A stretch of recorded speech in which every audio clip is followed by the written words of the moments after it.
which will be a great show. Thank you. Yes. Two jurors.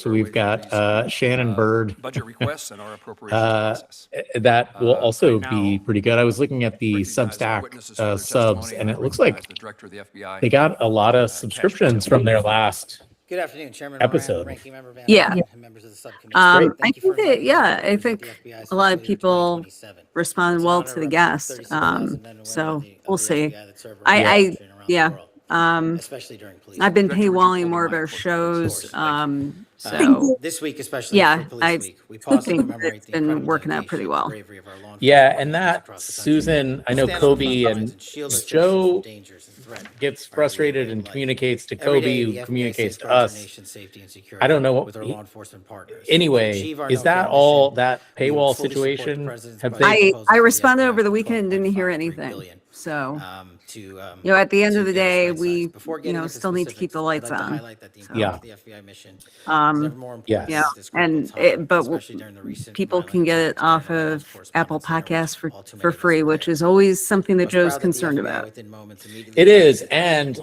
bi-coastal I think investigation. Good afternoon, Chairman episode. Moran. Yeah. Men and women Maybe with I'll evidence see response about teams, or bomb figure out how to technicians, get him and the interviews. link to the And within podcast 24 because hours, we had that evidence the from Two Joes California, pod Boston, back in has Washington, like D.C., and 2 to New 4 York charged. downloads per That is truly episode. exemplary work by the interagency. I think everyone's getting it from Substack or wherever, Thanks to the and brilliant not personnel from at the FBI, podcasts. this year has been I mean, we haven't truly really promoted it historic as a in the reduction podcast, of so crime. that's It has probably been a why. record-breaking But how many year. views? We have seen How many in views 2025 or how many a listens as historic opposed to 20-point downloads? decline in the nation's murder I rate. will We tell also you. saw Um, 44,000 There violent have offenders been arrested by this FBI last across year alone. all To put that in perspective, platforms, that's twice as many violent the offenders entire arrested in all of 2024. Actually- The FBI seized more than 2,200 kilograms of fentanyl last year. That's a 31% increase from 2024. That's enough to kill 180 million Americans across this country. The FBI arrested 8 of our top 10 most wanted fugitives in just 14 months. To put that in perspective, that's double the number of the entirety of the prior administration. We've made over 3,000 arrests and seized over 1,000 firearms at the border, including 90 high-value targets from Mexico brought here for prosecution.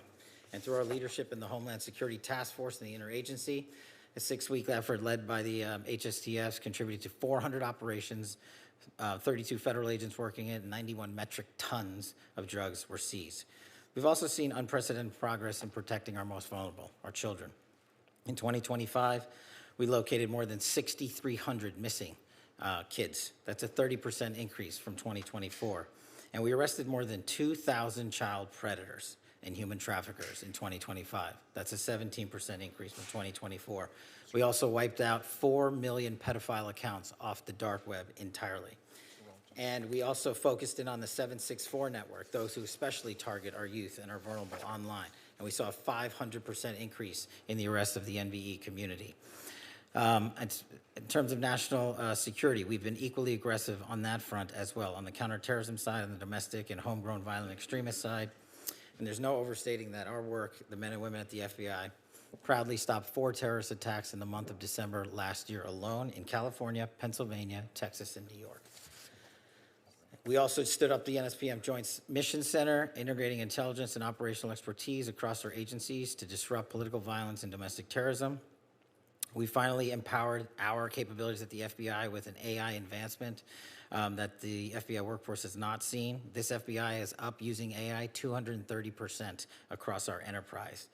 The Bureau is fully engaged in defending against cyber attacks from nation-state adversaries, criminals, and everything in between. Last year, our Internet Crime Complaint Center fielded more than 1 million complaints that totaled nearly $21 billion in losses based on cyber theft. We've also seen an increase in complex financial crime arrests, included 400 indictments, and seized over $1.6 billion in funds related to those crimes, a 65% increase. Maybe most impactful in terms of scams, the FBI has led the overseas operations in Cambodia, Thailand, and Burma, crippling the scam center compound stood up by the CCP, including the arrest of an individual responsible for $14 billion in scams alone. And we're scuttling these compounds one by one. Just last week in Dubai, Thanks to the cooperation of the FBI and the Dubai National Police and MPS, we arrested 300 individuals, freed 2,000 people who forced into traffic labor, and shut down a $4 billion scam center that was operating to fleece Americans and seniors of their hard-earned dollars. The FBI's unique authorities on these front lines show that we're defending the homeland. Just last month, we extradited Zhu Wei, one of the top 2 cyber hackers from Italy. They say we couldn't get him. They thought the CCP was going to get him, but now he's here in prison. Our work collectively on the counterintelligence mission speaks for itself. 43% more counterintelligence arrests in 2025 than all of 2024 from China, DPRK, Russia, and elsewhere. And as you noted, Mr. Chairman, we are busy getting ready for protecting Americans from every event of the Olympics, the World Cup, the F1, the Super Bowl, as we drive into 2028. But this summer, all eyes are focused on the World Cup, and the FBI and DHS stand ready, learning from our valuable experiences and focusing on a 14-month lift to ensure everybody is taken care of when they visit our country for this World Cup event. Lastly, we have secured record-breaking achievements to include task force officers from around the country, including deputizing our own officers, reducing the task force officer pipeline from 14 months to 60 days, allowing men and women in law enforcement to work together at speeds that have never been delivered before. With your continued support, this FBI stands ready to continue this great work, and I stand ready to answer any and all questions from you. And categorically, Mr. Vice Chairman, when you say there's credible reporting, just because you say it's credible doesn't make it so. This FBI is doing a historic level of crime reduction across the country. I'm proud to lead it. And if you want to cite media reporting to discredit the men and women of the FBI, go right ahead. The target's right here. The mission has never been more successful.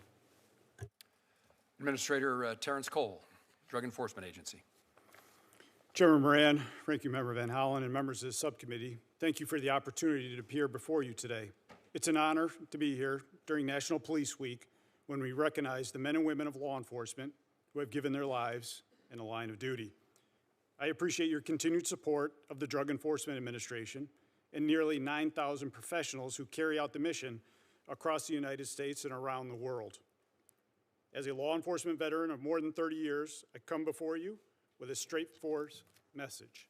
The threat we face today is unlike anything we've seen before. The DEA's mission has never been more urgent. Fentanyl continues to kill Americans at alarming rates. It's not just another drug threat, it's a weapon of mass destruction. Measured in American lives lost every day, it's produced and distributed by transnational criminal organizations that have industrialized death for profit. The Sinaloa and Jalisco New Generation cartels, now designated foreign terrorist organizations, are driving this crisis. They operate as a global enterprise. They use sophisticated supply chains, financial networks, and technology to move poison into our communities. They are well-funded, highly adaptive, and relentless. We have to be just as relentless in our response, and DEA is leading the fight. We're taking the fight directly to these organizations with aggressive, intelligence-driven enforcement. Our focus is clear: target leadership, break their command and control, disrupt supply chains, hold accountable those who profit from the addiction and death, including the global networks that supply precursor chemicals to make fentanyl production possible. And we are delivering results. In one recent coordinated surge, DEA and our partners made more than 600 arrests. We seized hundreds of kilograms of fentanyl, multi-ton quantities of cocaine and meth, hundreds of firearms, and more than $11 million in U.S. currency.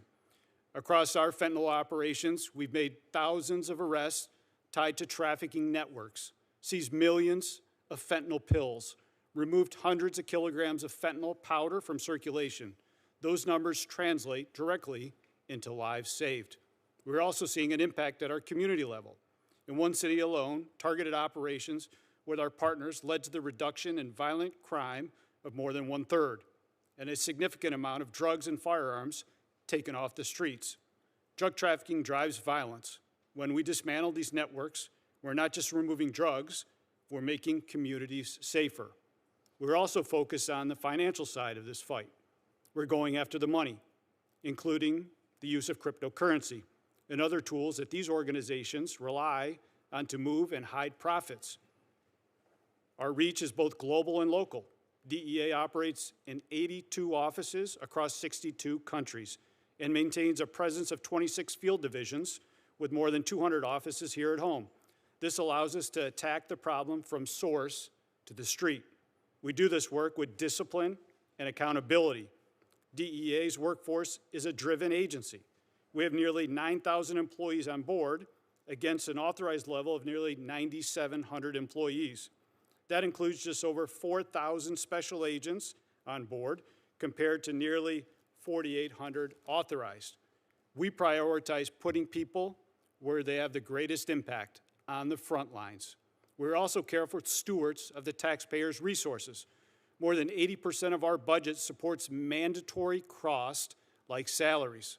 Only a small portion is available for operational work. That means every operational dollar has to count, and it does. We prioritize keeping agents in the field, focus our resources on action that dismantles organizations and removes drugs from our community. We measure success by impact, networks disrupted, communities protected, lives saved. The President's budget reflects confidence in that approach. It supports DEA's mission, our results, and our stewardship of resources entrusted to us. At the same time, the threat continues to evolve. These organizations move fast. They exploit global supply chains, digital platforms, and financial systems. To keep the pace, DEA has to strengthen its capacity in intelligence, data, and technology. This means giving our agents and analysts the tools to connect information, identify networks, and act quickly. It means improving how we share intelligence with federal, state, local, tribal, and international partners. And it means making sure our workforce has what it needs to do the job. This is about enabling investigators to get out from behind the desk and onto the streets, where they have the greatest impact. Our mission is simple: protect Americans and save American lives. We do this by enforcing the law, dismantling organizations driving this crisis, and working with our partners across the country and around the world. The men and women of DEA understand what is at stake. They see it every day. They carry out this mission with professionalism and purpose. With your continued support, we will stay on the offensive. We will keep pressure on the cartels. We will continue to disrupt networks driving the fentanyl crisis. And we will continue to protect Americans with the resources you entrust to us. Thank you, and I look forward to your questions. Thank you, Administrator. Now, Director Seralta of the United States Marshals Service. Director. Thank you, Mr. Chairman, subcommittee members. Good afternoon, and thank you for the opportunity to testify on behalf of the United States Marshals Service fiscal year 2027 President's budget request. The United States Marshals Service occupies a uniquely central position in the federal justice system. While protecting the judiciary, we're also the enforcement arm of the federal courts, involved in virtually every federal law enforcement initiative. Further, we are the federal government's primary agency for fugitive investigations and have the broadest arrest authority among federal law enforcement agencies. The U.S. Marshals Service has been at the apex of federal judicial protection, investigation, and enforcement with vast mission responsibilities such as witness protection and prisoner management as well. The United States Marshals Service is unique from all other agencies and has no control over the workload for our primary mission: protecting, defending, and enforcing the American justice system. For example, we cannot control the number of threats to our protectees and the subsequent required the United States Marshals Service. Prisoners that enter our custody cannot be controlled. How many federal witnesses we protect, or how many judicial proceedings are held each year. We're excited to work with you in advancing the United States Marshals Service forward in fiscal year 2027. This will require increases in personal equipment for critical safety needs. Our total budget request for nearly $5.2 billion includes, God bless you, $2.2 billion for salaries and expenses, $15 million for construction, and $3 billion for federal prisoner detention. Our workforce is one of the smallest in the federal law enforcement, at about 3,800 deputy U.S. Marshals. However, in fiscal year 2025, we arrested over 73,000 fugitives, conducted over 308,000 prisoner movements, housed over 55,000 prisoners, managed 37,000 assets worth $10.4 billion, provided security details for 18 protectees, in addition to securing the residences of the U.S. Supreme Court justices. Our continued success depends on our ability to provide the appropriate funding and personnel to support our missions. The fiscal year 2027 President's budget request maintains and advances funding for core activities. The U.S. Marshals Service requests program increases of $478 million for salaries and expenses appropriation to support the addition of 918 positions, of which 645 positions are for much-needed Deputy United States Marshals. The budget request increases funding for judicial security and protective operations, establishes a protective equipment program, provides permanent resources for safe task forces, expands immigration enforcement, right-sizes fugitive task forces, and institutes a cyclical replacement of vehicles. One highlight of the U.S. Marshals Service budget request is one that is always at the forefront of my heart and this committee's concern, and that's the safety and security of our law enforcement officers. This morning, at the Marshals Service headquarters, we honored our fallen as part of our National Police Week ceremonies, recognizing officers who have lost their lives in the line of duty. We read the names of more than 300 of them. It is imperative that we provide the best equipment and training to aid in protecting our deputies while accomplishing our operational missions safely and successfully. I would like to discuss a matter of utmost importance: courthouse security and our construction appropriation. Unfortunately, the backlog of renovation projects to fix critical facility and security deficiency currently exceeds $484 million.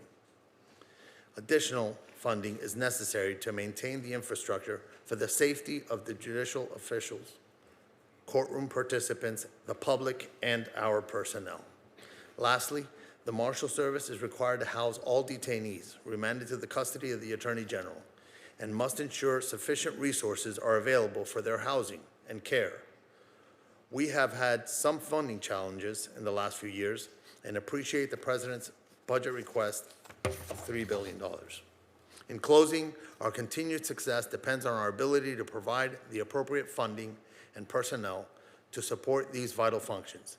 And so on behalf of the brave men and women of the United States Marshals Service, I thank you. Thank you.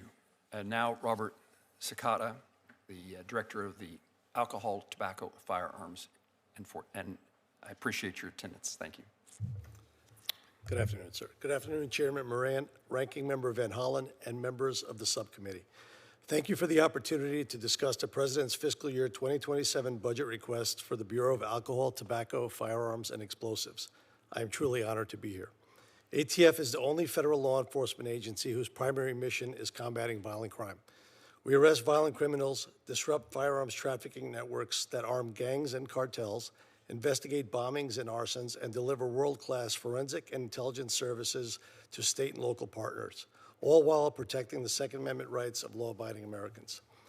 We are a small federal agency with roughly 4,600 employees, but we are mighty. Our actions speak for themselves. Since January 20th, 2025, ATF has arrested over 8,700 criminals and seized nearly 44,000 firearms. Approximately 5,100 were interdicted before they were trafficked into Mexico. Just over 2.7 million rounds of ammunition and more than 28,300 illegal explosives were also interdicted and seized as evidence. ATF also investigated more than 3,500 arson and explosives incidents and deployed the National Response Team to 22 callouts, including the Palisades wildfire in California. We completed more than 11,000 FFL inspections and processed nearly 856,000 firearm trace requests for our state and local partners. We've also been very busy making operational improvements to our e-forms processing times. Between January 1, 2026 and April 14, 2026, ATF received more than 1 million e-form applications and finalized nearly 924,000 of those applications. Today, we are on track to hit a new record. By the end of May, we will have processed as many e-form 1 and 4 applications in 2026 as we did in the entirety of 2023.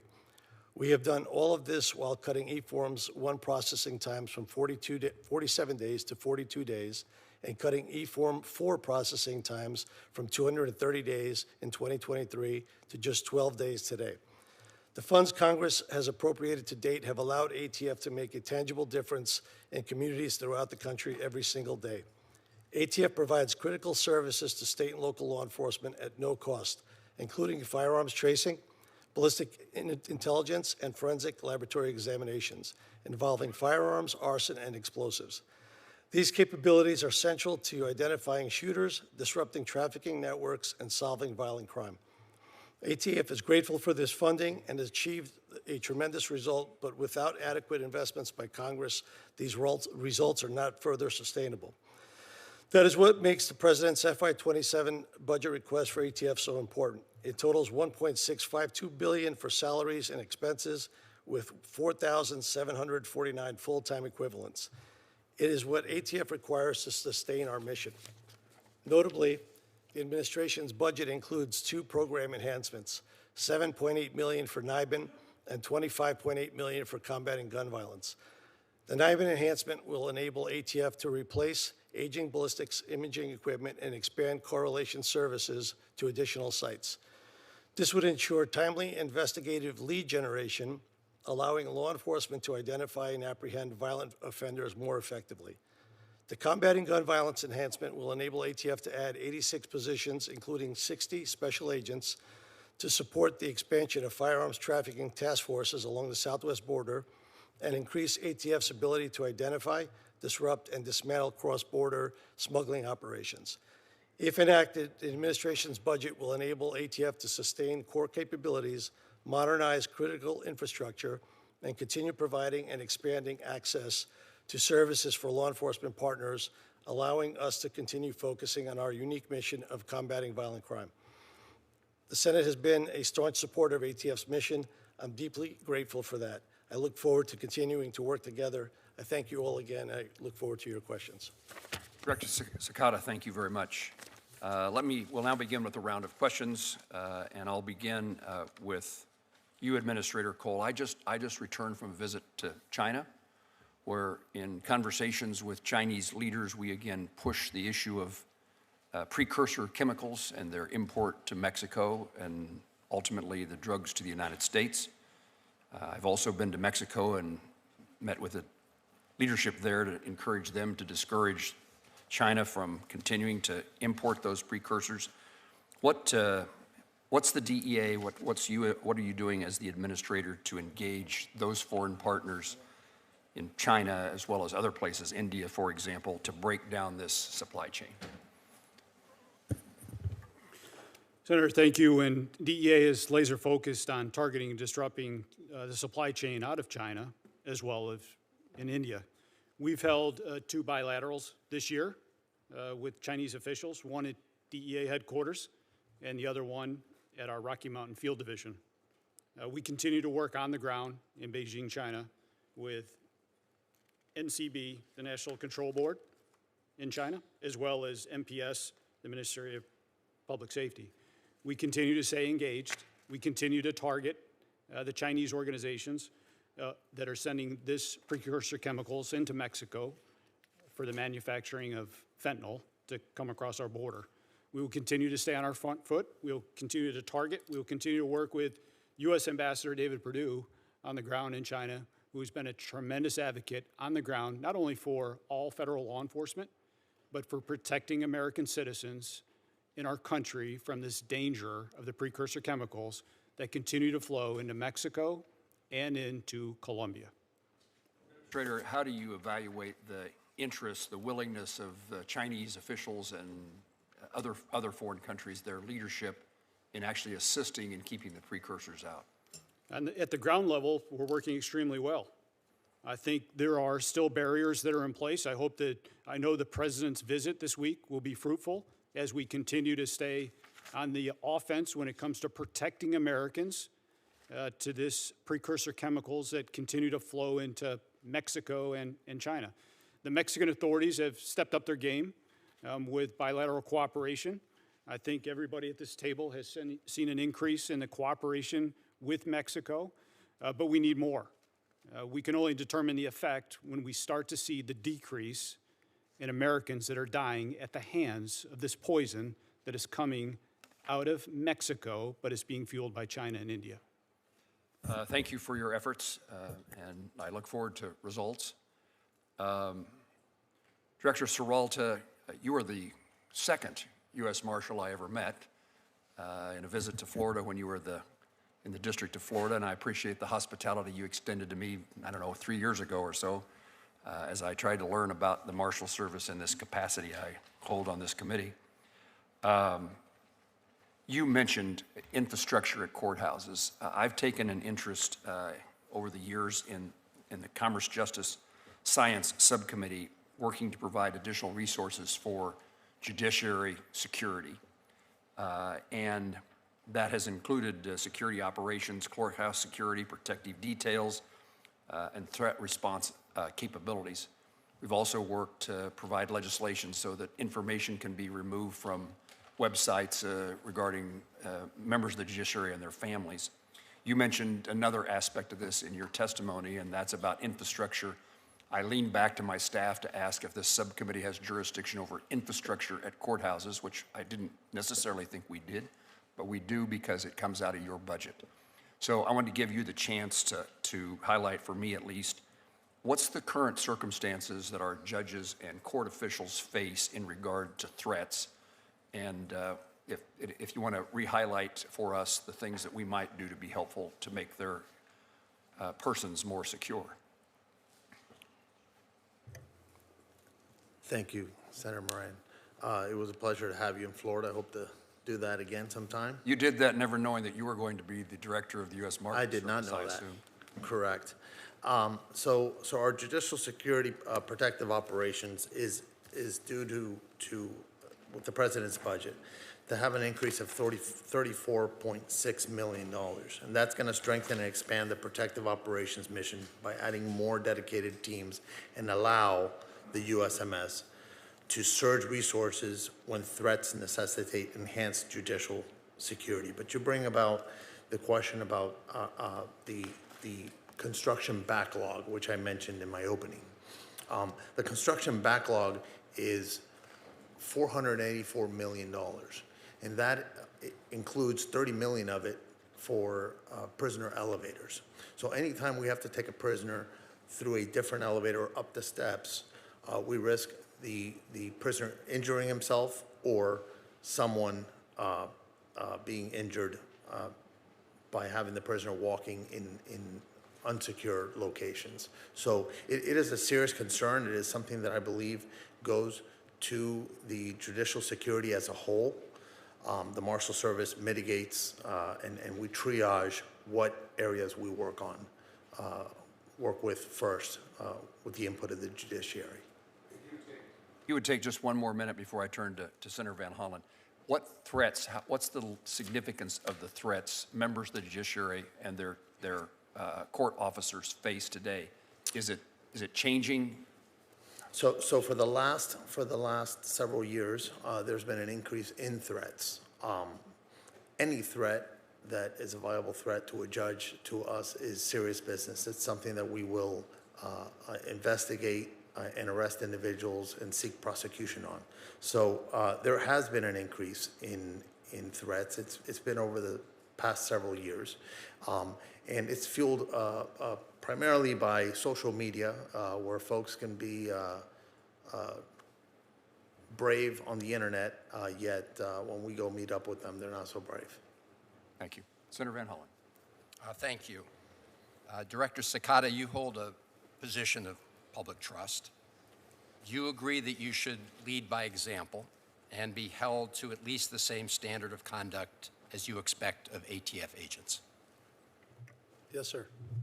And would you agree that if one of your agents was unable to perform his or her duties because of excessive drinking, you would need to take corrective action or disciplinary measures? Yes, sir.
Career intelligence and agents on the ground. So I'll take that as a yes, since you said that these were unauthorized disclosures. I have another round of questioning regarding your firing people who were important to gathering intelligence with respect to Iran, but I'll wait for my second round. Thank you, Sure thing. Chairman. Senator Collins, we are pleased to have the chairwoman of the full committee with us. Thank you very much, You said Mr. that Chairman. these were- Director Patel, the proliferation of illegal marijuana grow houses connected to transnational criminal organizations originating in China is an ongoing problem in the state of Maine. A DHS memo in 2023 estimated that Maine had as many as 270 Chinese-backed illegal marijuana operations, producing up to an estimated $4.3 billion in illicit revenues. Since then, thousands of pounds of illegal marijuana have been seized, primarily because of the tireless work of our Maine sheriffs and local law enforcement in Maine. One other side effect of these illegal grow operations is they usually destroy the houses in which they're located, which exacerbates the housing shortage in my state. Last year, you testified that the FBI would be sending more resources to the field, specifically to Maine, to combat these dangerous operations. I speak with Maine sheriffs frequently about this.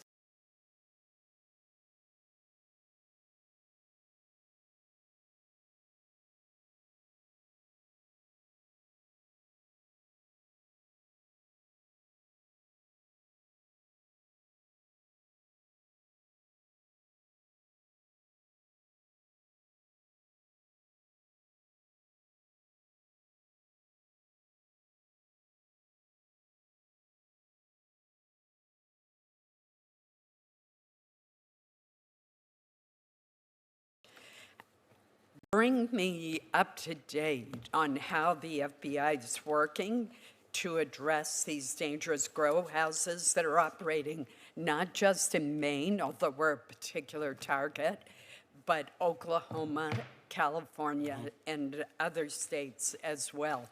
It's essential that we have support from FBI, from DEA, from Treasury. This has to be an all-of-government effort to close these operations down. Senator, I couldn't agree with you more. And what we did since you and I we've spoken in between you last year in this hearing, but the HSTFs that we stood up, the Homeland Security Task Forces that we stood up in 59 locations across the country, co-led by DHS and FBI, have specifically targeted the marijuana grow house operations, especially tied to the Chinese. There's two problems there. The Chinese nationals that are doing most of the criminal activity related to the grow houses have either severed ties or covered their tracks very well, and has led us to be unable to determine their direct connectivity. I'm not saying it doesn't exist, back to mainland China. That's kind of their MO on how they do, whether it's grow houses or any other criminal activity. So what we're doing with the HSTFs is reverse engineering those programs, taking down the grow houses, whether they're in Maine or Oklahoma, and tracing their banking records and their financial statements to see what we can do with the sanctions program overseas and shut down the financiers of these operations. Do we know where the money is going to? Some law enforcement officers in Maine believe it's tied to the fentanyl trade. Yes, ma'am. I believe, as these gentlemen will tell you, the money always goes back into the drug trafficking trade, into the drug traffickers' pockets. And so we're not seeing, I'm not saying it doesn't happen, what we're not seeing yet is the money directly being shipped back over to mainland China and the CCP from these grow house operations. I would encourage you to even increase your efforts even more, because this remains a huge problem in Maine, despite the valiant efforts of our sheriffs and local law enforcement. Administrator Cole, could you provide an update on DE?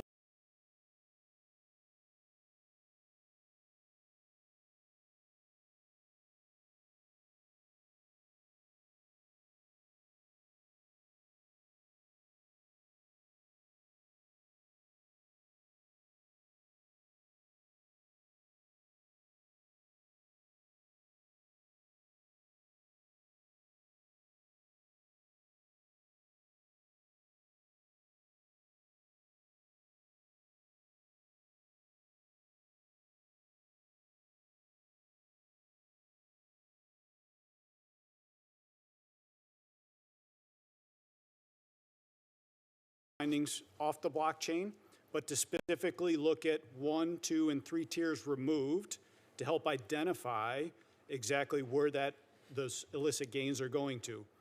We continue to stay on the offensive. Recently, with our Bangor main office, we've identified up to 250 potential locations where this is occurring.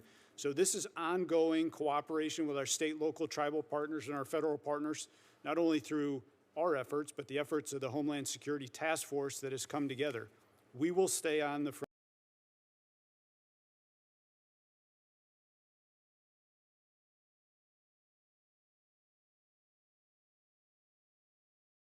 Complex conspiracy work to continue to eradicate not only the poison of the narcotics, but the environmental dangers that they bring to these grow houses.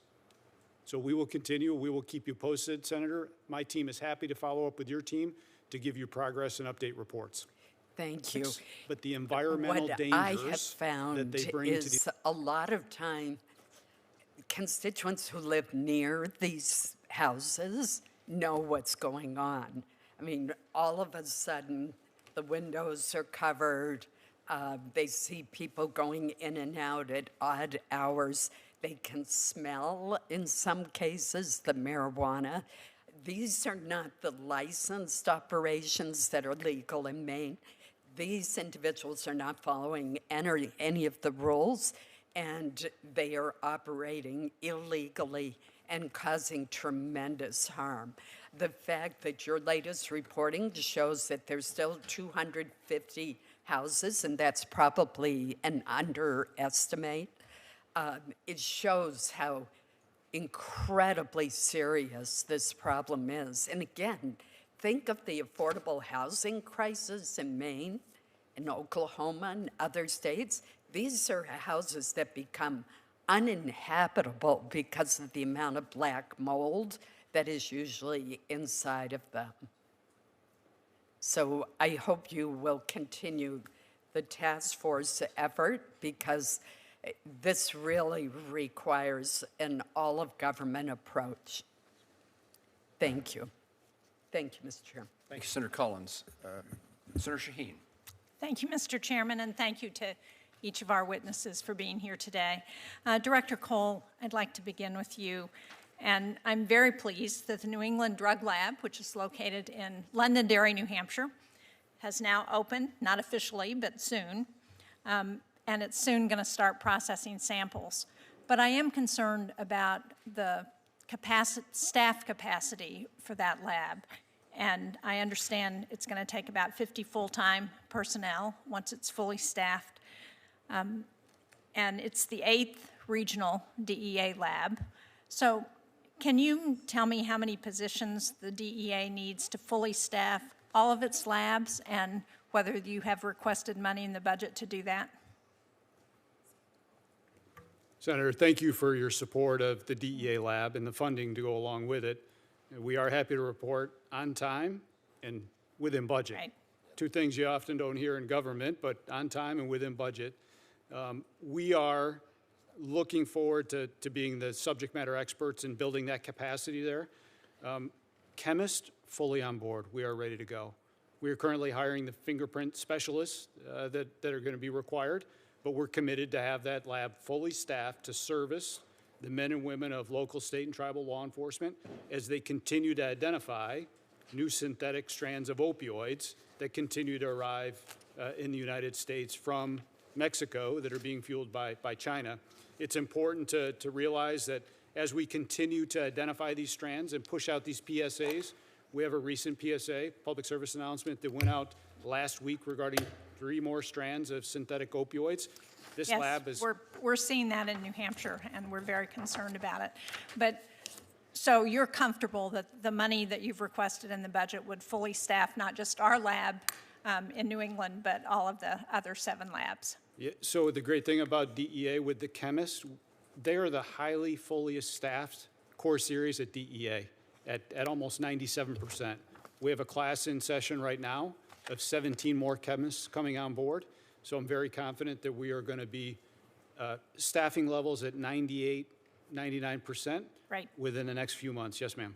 Well, thank you. That's very good news for us, and the New Hampshire delegation is interested in being helpful in any way we can.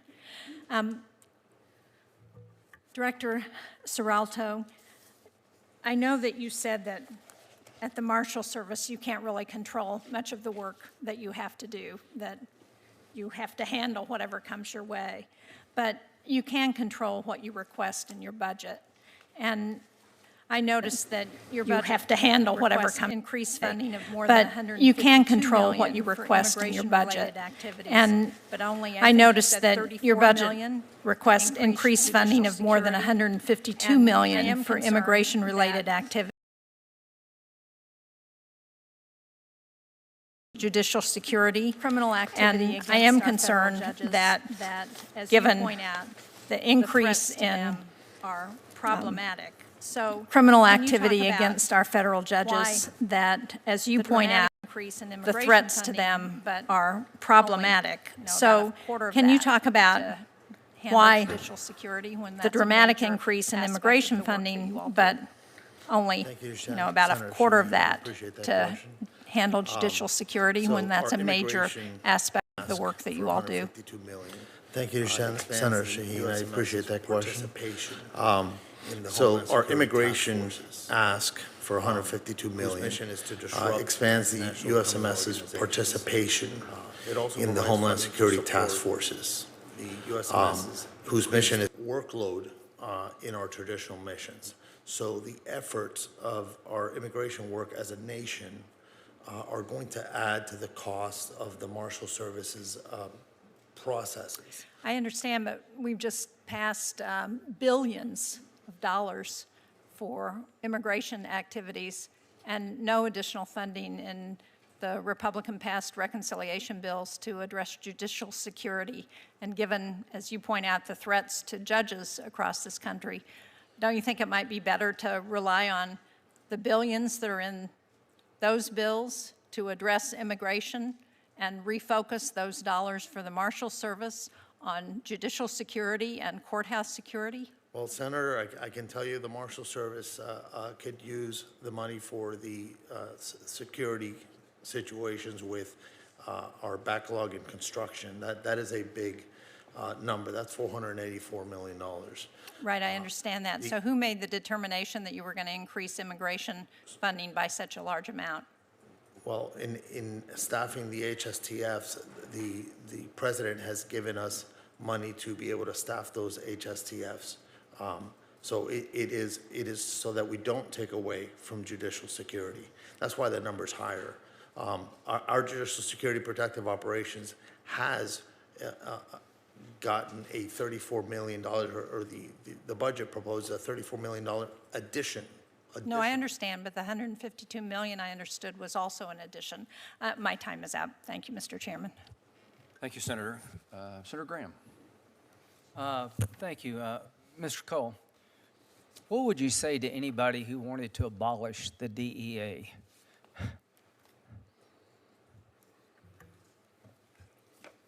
Well, I would have them take a look at our direct workflow currently, where last year we seized close to 57 million fentanyl pills in the United States, close to $900 million in U.S. currency that came from drug traffickers.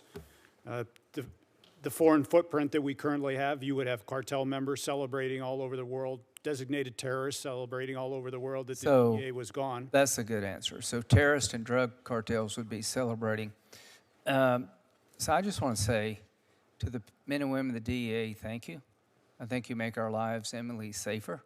You're doing things that most of us wouldn't want to do. Men and women of the DEA, thank you. I just wanted to. I think you make our lives eminently safer. You're doing things that most of us wouldn't want to do, and in the shadows, I just wanted to get on the record. When you look at my view that you perform a very important function. Director Patel. When you look at the threat streams against our country, are they going up or down? The threat streams over the last year, if we're arresting 44,000 people, which is twice as many as the year before, that's because there's a lot of violent criminals running around America. But the good news is that the FBI, along with these men and their agencies, are doing the work and arresting people at record levels, gangbangers, narcotics traffickers, sex traffickers, terrorists, and those that pose the greatest threat to our national security. During the Biden years, they say 11 to 15 million illegal immigrants came into the country. Are you familiar with that reporting? Yes, sir. So what are we supposed to do? Just ignore it? Well, You don't want to ignore it, do you? not at the FBI, no, sir. Good. I mean, if you had 11 to 15 million people coming in illegally, you'd want to push back. Do you agree with that? Absolutely. We have pushed back. Actually, we've reduced violent crime in every one of our 50 states by an average of 10 points. Yeah, so you got to plus up the resources to deal with what happened, what I would consider a virtual invasion of our country by illegal immigrants. And to all of you on the front lines, thank you. I mean, the idea that we wouldn't want to do that astounds me. I mean, we got to get, control over our country again. Director Patel, when it comes to systems, do you think the country would be well served to have a law like I'm proposing called Logan's Law that would require states to report to the Attorney General of the United States the results of all cases involving violent crime where you could get 6 months or more, to include the charge and the plea bargain so we'd know better about soft on crime prosecutors and judges? That bill is critical to providing the information that we at the FBI house at our Criminal Justice Information Center, CJIS property in West Virginia. We are only as good as the data we're given. We don't go out and proactively and legally obtain that data from our partner enforcement agencies across the country. So you would support Logan's Law requiring Absolutely. that to be done? We need it. Yeah, I think so too. And the man who in Cambridge, Massachusetts, who shot at a bunch of drivers, he had a long criminal record. Are you familiar with that? Yes, sir. As a matter of fact, while he was on probation, he shot at police officers and not much happened to you. You're familiar with that? Yes, sir. Do you agree we need to break the cycle of catch and release and looking the other way when it comes to violent crime in this country? I think catch and release is the #1 cause of recidivist violent crime in the history of the United States of America. Okay. When it comes to the FBI, how's morale? I'm sorry? How's your morale at the FBI? Morale has never been better. When I go across the country and I talk to the line agents and the intelligence analysts and professional staff, I travel around the country, I talk to our state and local partners, they tell me one thing resoundingly: we're finally going to do the work that we were asked to do with the resources that we needed to get the job done, and that's what this administration is focused on, and that's why you're seeing the results that we talked about. Mr. Cole, do you think we're seeing dividends from your focus on illegal drugs and cartels and all the above? Absolutely, Senator, and we will stay on the offensive, whether it's taking Nicolas Maduro out of Venezuela or capturing the next Chapo or helping coordinate the next Mencho operation. We will continue to target those foreign terrorists that are killing Americans. Do you agree that the Maduro operation not only was flawless, it sent a new message that a new sheriff's in town and created deterrence we haven't had before? I think it sent one great message to everybody in the Western Hemisphere and to dictators and foreign terrorists around the world that they will be held accountable for sending this poison to the U.S. Thank you all very much. Senator Coons. Thank you. Thank you, Madam Chair. Thank you, Chair Moran, Ranking Member Van Hollen, Senator Murkowski, and I appreciate each of our witnesses for being here today. During National Police Week, I just wanted to express my particular appreciation for the men and women of each of your agencies. When I was county executive, I was responsible for the second largest law enforcement agency in our state, and our partnerships with Marshals, ATF, DEA, FBI, and many other elements of federal law enforcement were really critical to our investigations and working to advance security in my home community. In just the last few months, the Newcastle County Police have worked with the FBI to arrest a suspect who had both plans and weapons to carry out a mass shooting at the University of Delaware. Worked with DEA to investigate methamphetamine distributors. Worked with the Marshals Service to arrest a suspect with a warrant out for attempted murder. These are just a few brief examples. I have other topics to get to, but if each of you could just briefly tell me, what are your plans for strengthening your partnerships with local law enforcement, and what more do you need from Congress to execute on those plans? Director Patel. Thank you, Senator. One thing we always need more of is data from state and local.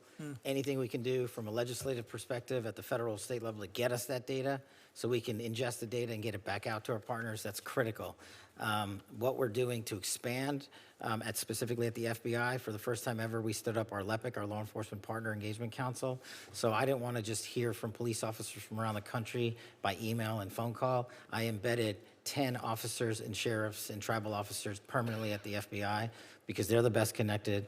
And so for us, that's the best way forward, along with getting out into the field and making sure our field partners see and feel us and touch us and tell us what their problems are. Thank you, Director. Senator, more connectivity to our state, local, and tribal partners is the utmost importance at DEA. Due with the significant change in the landscape with synthetic opioids, with more methamphetamine pills coming in, more cocaine coming in, it's important that those state and local counterparts, the men and women that are on the front lines every single day, have the same intelligence and the same information that the DEA does. Part of this is coming from our capacity to build foreign partnerships. The amount of foreign partnerships and people we have downrange in Mexico and Colombia, that intel is critical to the beat officer that's working in rural areas. So we have to continue to be better partners, continue to be more engaged, and respond when they call for help to address violent criminal activity. Director Seralto, I'm going to interrupt myself. I appreciate the work that you and the Marshals Service do to keep federal judges safe, but there's thousands of state and local judges who don't have the same intelligence network, the same resources. I'm proud to co-sponsor a bill with Senator John Cornyn that would create a new state judicial threat intelligence and resource center. It would provide security assessments for local courts and help local law enforcement make assessments about how to keep judges' homes safe and how to keep court personnel safe. It's passed the Senate unanimously. Do you have any opinion about whether or not the House should take it up and whether or not partnering with state and local court systems would help advance judicial security in this country? Senator, thank you. Thank you for your work on that. My opinion will be is that any judge that we can keep safe, whether it be in state or the federal bench, we should keep safe. To that end, I'll tell you, judges make decisions that are life-changing, sometimes to themselves. So 50% of the time, someone is upset with the judge's decision, right? Yep. Whether they win or lose. And that's something that we need to keep in mind. The justices, judges, the judiciary are the pillars of our country. I look forward to working with you on protecting and promoting judicial security. Director Patel, reauthorization of Section 702 is something I've previously grappled with, but we've not heard at all from officials from the FBI or the other intelligence agencies testifying about the proposed 18-month clean extension. Were you invited by Chairman Grassley to testify before our committee about Section 702? What I recall, Senator, is that we in the FBI team have been providing briefings pursuant to the chairman's request. So we've done at least a dozen in the Senate and at least half a dozen or more in the House, including myself and Director Ratcliffe personally. Okay. I have not participated in or benefited from any of those briefings. And doing oversight on the reforms that were put in place and how closely they're being followed is critical to my concluding whether or not I'll vote for an extension. Director, I have to ask you one last question. You attended the Olympics in Milan. How much did your trip cost, and to what extent did that help you carry out your mission as director of the FBI? I greatly appreciate the question, Senator. As you know, the FBI and DHS are responsible for the security of the Olympics, the World Cup, the F1, the Super Bowl, and everything else. We had 250,000 Americans travel to Milan. We're proud that we stood up our jock there and had 0 major security incidents involving American citizens. And what we did was we purposely planned that trip around the Olympics because, as I mentioned in my opening, the top cyber criminal from the CCP was housed in Italian custody. While there, we were able to work an agreement, an arrangement to have that individual expelled from Italy instead of going back to China, like has so often happened in places like Serbia. And so we accomplished that mission, and we kept it quiet, and that individual was returned to America 2 weeks ago. I was concerned that just before we went to war with Iran, a whole group of FBI agents were terminated, about 10, who were reportedly analysts with expertise in handling Iranian counterterrorism, fluent in Farsi, long experienced. I know there's ongoing litigation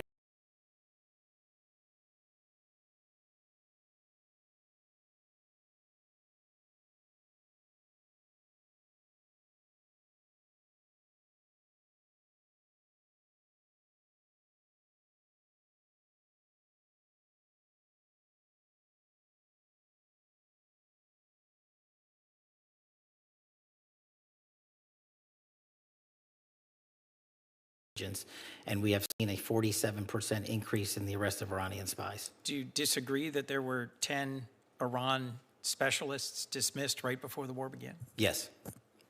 Senator Hagerty. Thank you, and I want to thank all of you here today to testify, and particularly I want to thank your staffs for what they do for our nation, and more importantly, I want to thank you from the people of Tennessee, specifically what you've done for the people of Memphis. Just very, very much appreciate your efforts. I'd like to talk with you all about how this administration is making Americans safer.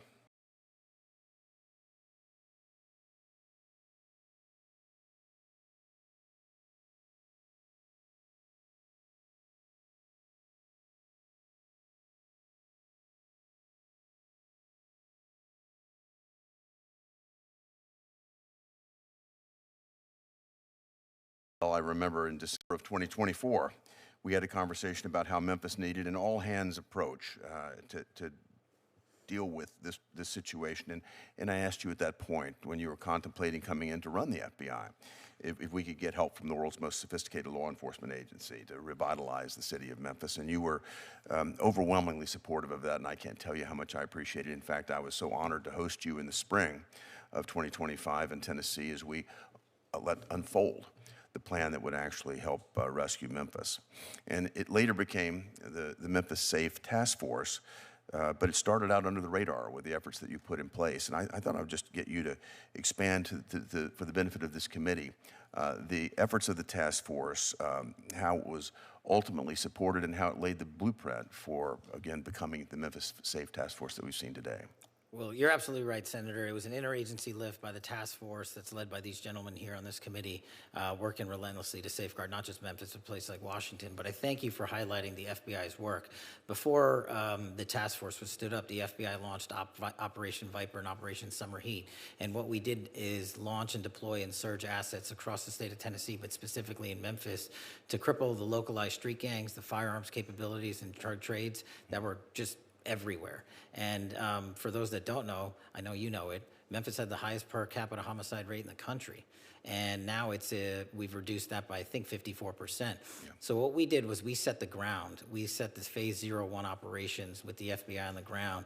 And thanks to the brilliant leadership of Director Serralta and the President's task force, we completed that mission. We're doing Operation Viper in 24 separate states because we want to replicate what we did in Tennessee. Mm-hmm. To everywhere else, and so we're welcome to partner up with anyone that wants to replicate that. I applaud that. I'd just like to say, though, I've seen the great success, and I know more to come, but to make certain that it's permanent, Director Patel, I want to make certain that you've got the resources and the flexibility that you need from this committee to make that happen.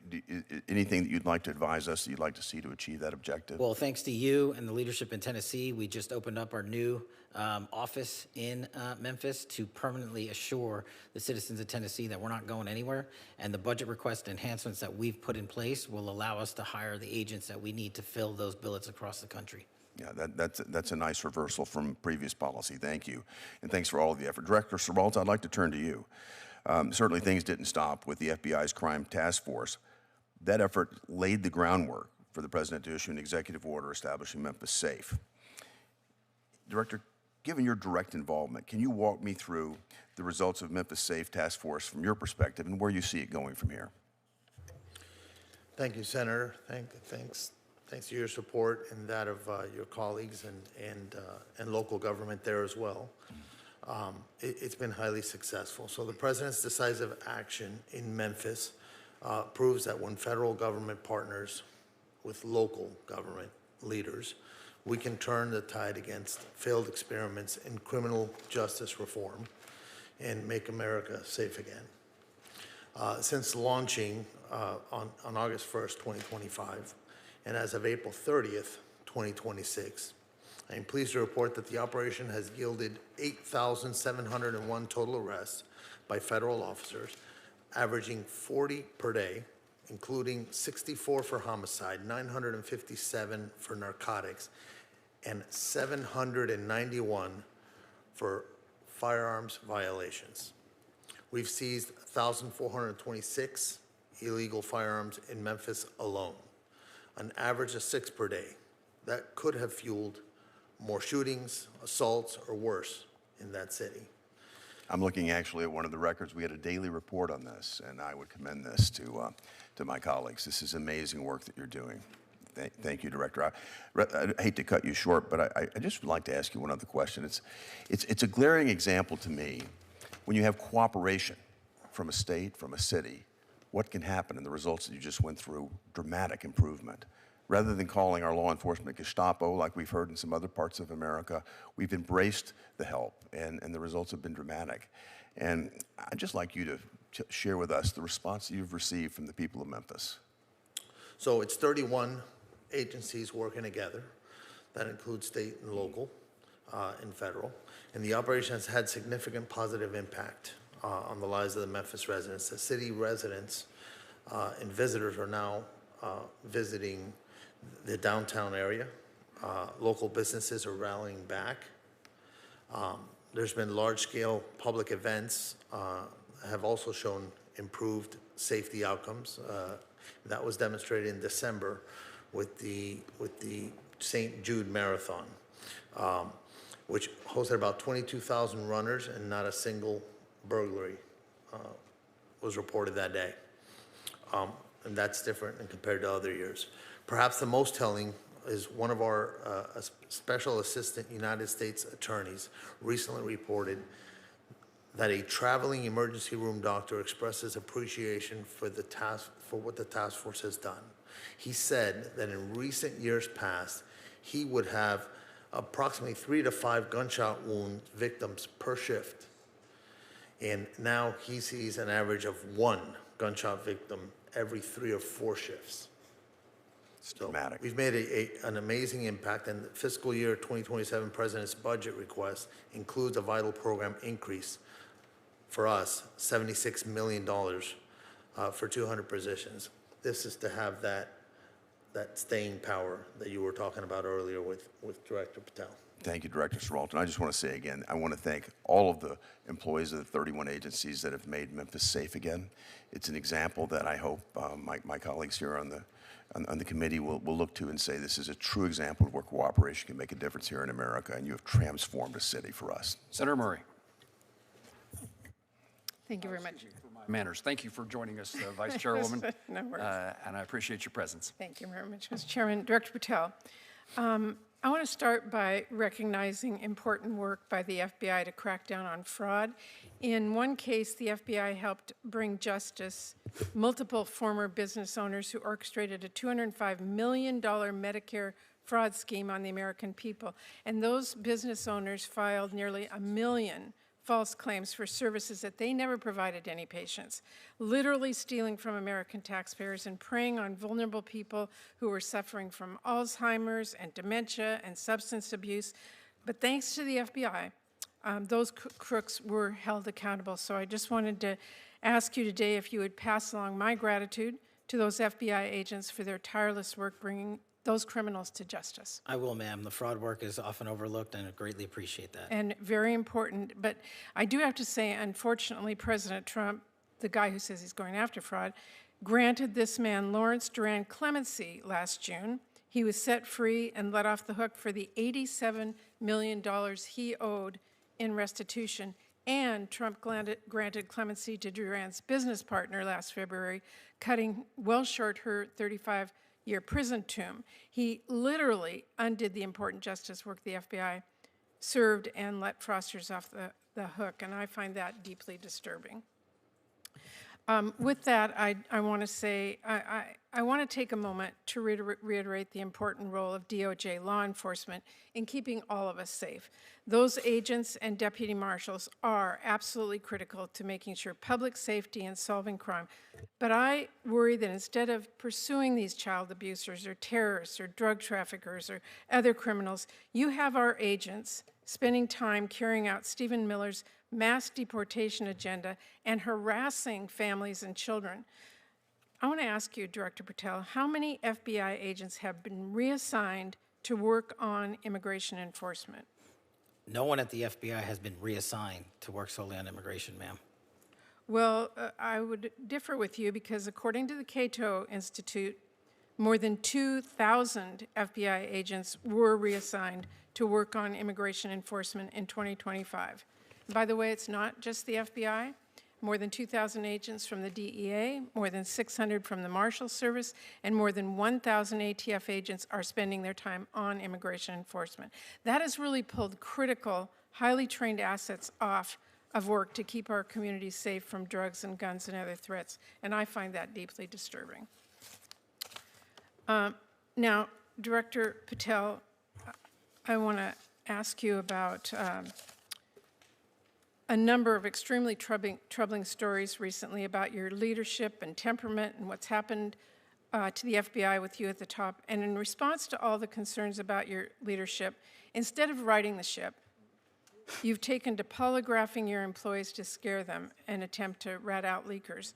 There are reports that you're using FBI resources to investigate journalists for reporting what's going on, and that is absolutely not what this committee intended when we funded the Bureau. So can you commit to this committee today that no agent hours have been pulled from other work like counterterrorism or violent crime investigations to work on matters related to negative press about you or your personal lawsuit? Senator, I greatly appreciate the question, and I can tell you unequivocally, this FBI is targeting and investigating no journalists. This FBI is targeting no journalists. The Obama and Biden administrations targeted dozens of journalists, sent out 1,200 interviews. I didn't ask you about the Biden administration. I asked if you can commit to this committee that no agent hours have been pulled from other work. We have not done so. Okay, well, there are reports that are using FBI resources to investigate journalists. You are saying to this committee today that that is not true. That's correct, ma'am. Okay, well, let me just say, Director Patel, we need a serious budget, but we also need serious leadership. And I will say this, there's one clear priority in Trump's overall budget, and it isn't law and order, it is war. Because while Trump is proposing cuts to programs that really do keep people safe, he wants to increase war spending by $500 billion.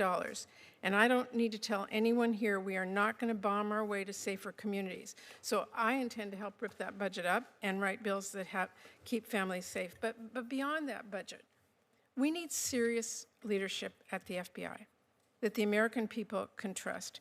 And I am deeply concerned about the reports that your leadership has not been serious. We need somebody at this agency who's focused on solving criminal cases, not passing out branded bourbon or jetting around the globe. Your job is to be reachable. And I know Senator Van Hollen asked you about this, but I gotta say, if you wanna pass out liquor or pop bottles in a locker room, stick to podcasting, leave law and order to people who really do care about justice and appearances. That is really critical, and it's what I am really deeply concerned about, and so are many people. Thank you, Mr. Chairman. Can I respond? This is what real leadership looks like at the FBI. Every one of you was given it. This is what's happened under my tenure at the FBI and the Trump administration. 20-point drop in the homicide rate, 45,000 violent offenders arrested last year, twice as many as 2024, 2,450 criminal gangs disrupted, that's a 322% increase from 2024, 6,900 child victims have been located since I've been in the seat, that's a 144% increase, 2,900 child predators and human traffickers arrested, that's a 70% increase, and we've arrested 8 of the top 10 most wanted fugitives in the world in 14 months, that's twice as many in the 4 years combined. That is what the men and women of the FBI are doing, well-resourced. Everyone should take a look at this. If people want to continue the baseless, fraudulent, false personal attacks at me, that's great. Keep the target on me, as I've always said, but the mission has never been better. Mr. Chairman, if I could just respond to Senator Murray. I appreciate the work of our FBI agents, but leadership, serious leadership, is a concern. And we are seeing the pictures of passing out branded bourbon and what happened at the Olympics, and jetting around the globe and all of the rest of it. And that, I will say again, Mr. Chairman, is of deep concern to me. Thank you, Mr. Chairman. Thank you. Senator Fisher.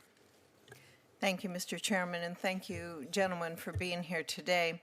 I'd like to begin with the agency that you lead, Director Patel. Over the past decade or so, the FBI has come under intense and justified scrutiny for perceived and actual misuse of agency personnel and resources for political objectives.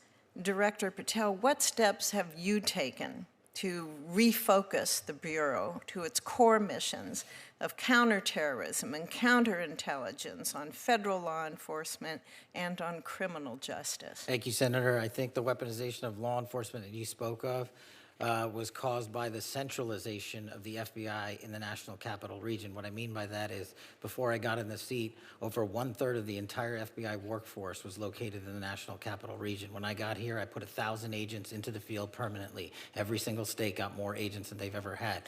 Behind that, I sent 300 intelligence analysts into the field permanently. Behind that, I sent 500 support staff and program managers into the field permanently. And that's only CONUS. We've also expanded our overseas footprint. So decentralizing the bureaucracy of Washington, removing the red tape in the bureaucracy, putting agents in the field in Nebraska and everywhere else is how we're getting the mission done. And no one at this FBI is allowed to politicize or weaponize law enforcement. If you do, you don't get to work there anymore. Thank you. We all know that our country faces mounting and increasingly complex threats to our homeland from foreign adversaries and domestic operatives who are acting on behalf of these malign foreign interests. These adversaries have seized on several recent global conflicts to try and undermine America's geopolitical interests by sowing fear and dissension here at home. The FBI is tasked with investigating foreign and domestic threats to the United States. Director, can you tell us, how is the Bureau coordinating with other federal, state, and local law enforcement agencies, other members of the intelligence community, and the military to monitor and mitigate threats to our homeland? What we've done specifically with the Homeland Security Task Force in 59 separate locations is bring in every single agency into one roof and centralize the collected intelligence that they all piece together with their state and local partners. That's critical to the mission set. We've also done things like stand up the C4, the Counter-Coordination Fusion Cell in Southwest Arizona, specifically targeting the drug trade with embedded DOD on a DOD facility, on DOW facility. So we're leveraging all capabilities across the board. Our CI and CT work could not be stronger. We have 2,000 terrorism cases at the FBI. Our CI work has expanded, not gone down. As I've said, we've arrested 44% more espionage actors from China, Russia, and the DPRK and Iran alone. And we're doing that because the interagency, including the intel community, is finally providing us with ways to turn information and intel into evidence that we can use in a court of law. Thank you, Director, and please thank the members of the FBI for me as well. Administrator Cole, from the Chinese precursor chemicals to the cartel-facilitated cross-border smuggling efforts, the global supply chain undergirding that illicit drug trade is posed a serious challenge for federal law enforcement. And the DEA and other federal agencies have made outstanding progress in exposing and disrupting various aspects of this often opaque and disturbingly well-resourced network. Administrator, I was on a CODEL with the chairman of this subcommittee in China, and the precursors to fentanyl is something that we brought up to various officials in the Chinese government. Have you seen a change in the illicit drug trade in recent years, and especially with your time at the agencies? What are we seeing on the ground? At the ground level, the teams are working extremely well, not only in China, under the ambassador's leadership, but as we continue to target the Mexican cartels, Sinaloa and CGNG, that receive the precursor chemicals, we need to make sure that we keep an eye on the northern border as well. We see more precursors coming into the Port of Vancouver, coming into Canada, and the Canadians, with the Mexican cartels in country, have started producing and manufacturing fentanyl in Canada. In the last 2 months, there's been significant seizures of fentanyl in Canada. Do they cross our country to get there? They How do arrive they at the arrive in there? Port of Vancouver, Okay. and then they transition through Canada to the different source locations for manufacturing production, and then it comes across our northern border. It's something that everybody at this table is worried about. We continue to keep the pressure on China on India, continue to target the leadership in the cartels, but very conscious of what's going on the northern border as well. Thank you, and thank you all for the work that you do. Thank you, Mr. Chairman. Senator Reed. Thank you very much, Mr. Chairman. Director Sakata, you've been neglected. I can't let that go. First of all, let me thank you for your, I calculate, 20 years of service in the ATF, and prior to that as a police officer in New York and Plainville, Florida? In Plantation, Florida. Plantation, close enough. Yep. But I want to focus on those devices which transform a semi-automatic rifle into an automatic rifle. For many years, the federal government took a position that forced reset triggers were, in fact, illegal. And yet, there was a case in which, in 2025, the DOJ reversed itself, and they essentially, by their reversal, allowed these forced reset triggers to become legal.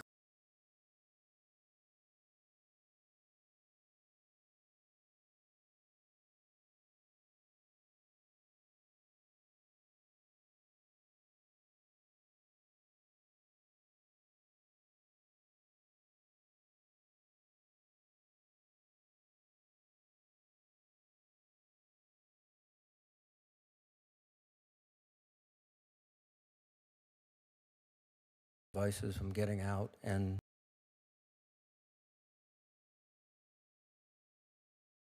Great question. I think just to stay focused on the topic of machine gun conversion devices, they come in all shapes and forms. Some referred to as switches, as they are sometimes put into semi-automatic pistols to convert from semi-automatic to full. Automatic drop-in auto sears for rifles. And ATF has been dealing with an issue related to this for many, many years. The technology has made this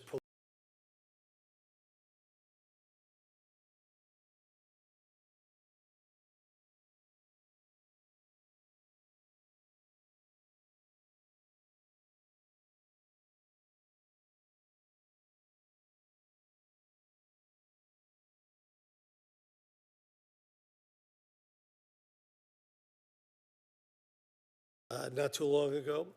I won't be able to comment too much on that specific settlement with the Department of Justice, but it relates to the force reset trigger itself. There are many other types of devices that convert firearms to shoot from semi-automatic to full auto. What we are doing with our partners, state and local partners, our federal partners, and our agents, the devices that have already been determined to be drop-in auto sears, other conversion devices, they remain the same. This settlement relates specifically to the force reset trigger made by Rare Breed. Yes. And I think there's a misconception that this applies to all types of trigger packs that are out there that increase the rate of fire that do not operate in the same way that the force reset trigger made by Rare Breed does. So it's a very technical, nuanced matter. And our folks at ATF are asking our partners to initiate with us so we can actually examine these devices to see if they are under that settlement or if they actually fall into the other category. The Washington Post reported that the ATF's chief counsel, Rob Leader, objected to the settlement and reportedly thought that, quote, the devices are dangerous and the classification as machine gun should stand. Did you or your predecessor object to the finding? Is Mr. Leader's objection sound? He's an expert in the law of machine guns. Yeah, I think, sir, that this is a matter that Mr. Leiter found to be a very technically nuanced issue in the way that trigger operates. It's a little bit challenging to explain here in this room, but I think if we were able to demonstrate the way they operate, as compared to a switch like a drop-in auto sear, there's a clear difference, and I think that's where we found room for the settlement that Mr. Leader participated in. I would suggest that you're looking at the wrong criteria, in my view, based on, again, carrying an M16. It's the rate of fire. It's not the construction of the sear or it's a trigger effect. And when you have a rate of fire of 30 rounds in 4 seconds, that's an automatic weapon. And I think that's the way you should just characterize your weapons. If you need congressional support, please call me. If I may, sir, I think I understand where you're coming from, and the rate of fire, unfortunately, is not what the statute defines the machine gun by. So. Well, we should change the statute. So, thank you very much. Senator Britt. Mr. Chairman, thank you so much. I want to thank all of our witnesses for being here today. Director Patel, I'd like to start with you. I want to just highlight some of the great work that the FBI has done in Alabama. So over the last year, we have seen the Bureau oversee the arrest of 1,187 criminals. We have seen you seize 31 kilograms of cocaine and over 3 grams of fentanyl. If you look over just the last 4 months alone, you have arrested 152 criminals, 15 of which have crimes related to human trafficking or crimes against children. And that includes a 2-week operation, Operation Southern Star in Montgomery, Alabama, which was an interagency operation where I believe you had 63 arrests, 52 guns recovered, and 40 drug seizures. As a resident of Montgomery and as someone who is raising her children there, I want to say thank you. On behalf of me, on behalf of all the moms and dads that are raising their family there, and on behalf of our community, we say thank you. And I know that this is not just Alabama where you're doing this across the country. It is why the FBI has overseen the largest dip in recorded murders in history. I just want to say thank you. And I think it is also why you have asked for a significant increase when it comes to actually returning to your mission of putting criminals behind bars. I completely support that request and just want you to kind of expand what that would do. Can you talk about how that increase would help you continue the good work that you're doing in Alabama, going after criminals, violent criminals, cartels, and others? And of course, across the country as well. Thank you, Senator. I will pass on your kind words to the workforce for sure. They're greatly appreciated. We're doing 2 things, as I discussed earlier. Decentralizing Washington, D.C., and putting human capital in the field. And in order to keep backfilling that human capital, we need more. So we need to take on the outdated onboarding pipeline program at Quantico. We've seen the BFTC, or Quantico graduation classes, increase since I've been in the spot, because it used to take over 14 months to get in, and we've shrunk that by over 4 months. We haven't lowered the standards. We just eliminated the wait time after a paperwork application was put in. But what we also need to do is work with our state and local folks in the field and provide them with the advanced training capabilities they need, specifically, for instance, the drone program capability. We launched the first ever of its kind for state and locals ever in the history of the U.S., a counter-UAS program down at the Redstone Arsenal in Huntsville, Alabama. We've graduated 65 state cops from that program. The wait list is long. Every single agency across the country wants their police officers there because they want them there for the World Cup, they want them there for sporting events, they want them there for counter-narcotics. So the enhancements we've requested specifically relate to Redstone Arsenal, our advanced training capabilities, including our cyber center, our TDAC school, and we're the only ones in the world that have a ballistic research facility that's housed at Redstone Arsenal. That's how we train the next generation of law enforcement officials, and we need more seats, more humans in the seats that we have. Wonderful. Well, I hope that we will continue to support that. I know the work that you're doing there is cutting edge, and it is also preparing us for what's to come. So thank you, and thank the men and women who work alongside you for making all of this happen. Director Cicada, I know that we discussed at your confirmation hearing the great work the ATF is doing to combat the flow of illicit Chinese vapes into our nation. And I also know Directors Serralta, that the Marshals Service was involved in some of the recent seizures that we saw as well. These unsafe products target kids in many instances, and I think we have got to put a stop to this. Can you discuss how you think that your budget request for these agencies is going to allow you to enhance your efforts in these space and get these off of our streets? Good afternoon, Senator. Thank you for your question. As you mentioned, Director Serralta, myself, Director Cole, Administrator Cole, I'm sorry, and our partners at the FDA are working hand in hand to identify these wholesalers and retailers that are dealing in these illicit vapes. We are, I can speak for ATF, we are very short-staffed as far as our agents go, and our agents are primarily focused on the violent crime efforts that we're making around the country. Although we are greatly appreciative of the President's proposed budget for 2027, that budget maintains current services. It doesn't allow for expansion into other areas. So we would love to have more agents to focus on this effort in particular, but it's very challenging for us to do so with the budget that we have. Absolutely, and I am out of time. I just want to associate myself with the chairman's comments with regards to the Marshals Services and the protection that we provide our judges, from our justices to our circuit court to our DJs. We need to make sure that you have the resources you need to keep them safe. Thank you. Thank you, Senator. Senator Britt, thank you. Senator Peters? Thank you, Mr. Chairman, and to our witnesses here today, thank you. Thank you to each of you for the work that you do every day, especially during National Police Week, as we all gather here. So again, thank you. Director Patel, we are now more than 2 months into a war with Iran, a leading sponsor of terrorism, and we have already seen at least 3 terrorist attacks related to that war, including one at Temple, Israel in West Bloomfield, Michigan, where a Hezbollah-inspired attacker rammed a vehicle into a synagogue holding approximately 100 young children. And yet the FBI has not yet put out an intelligence bulletin about the threats to the homeland resulting from this war.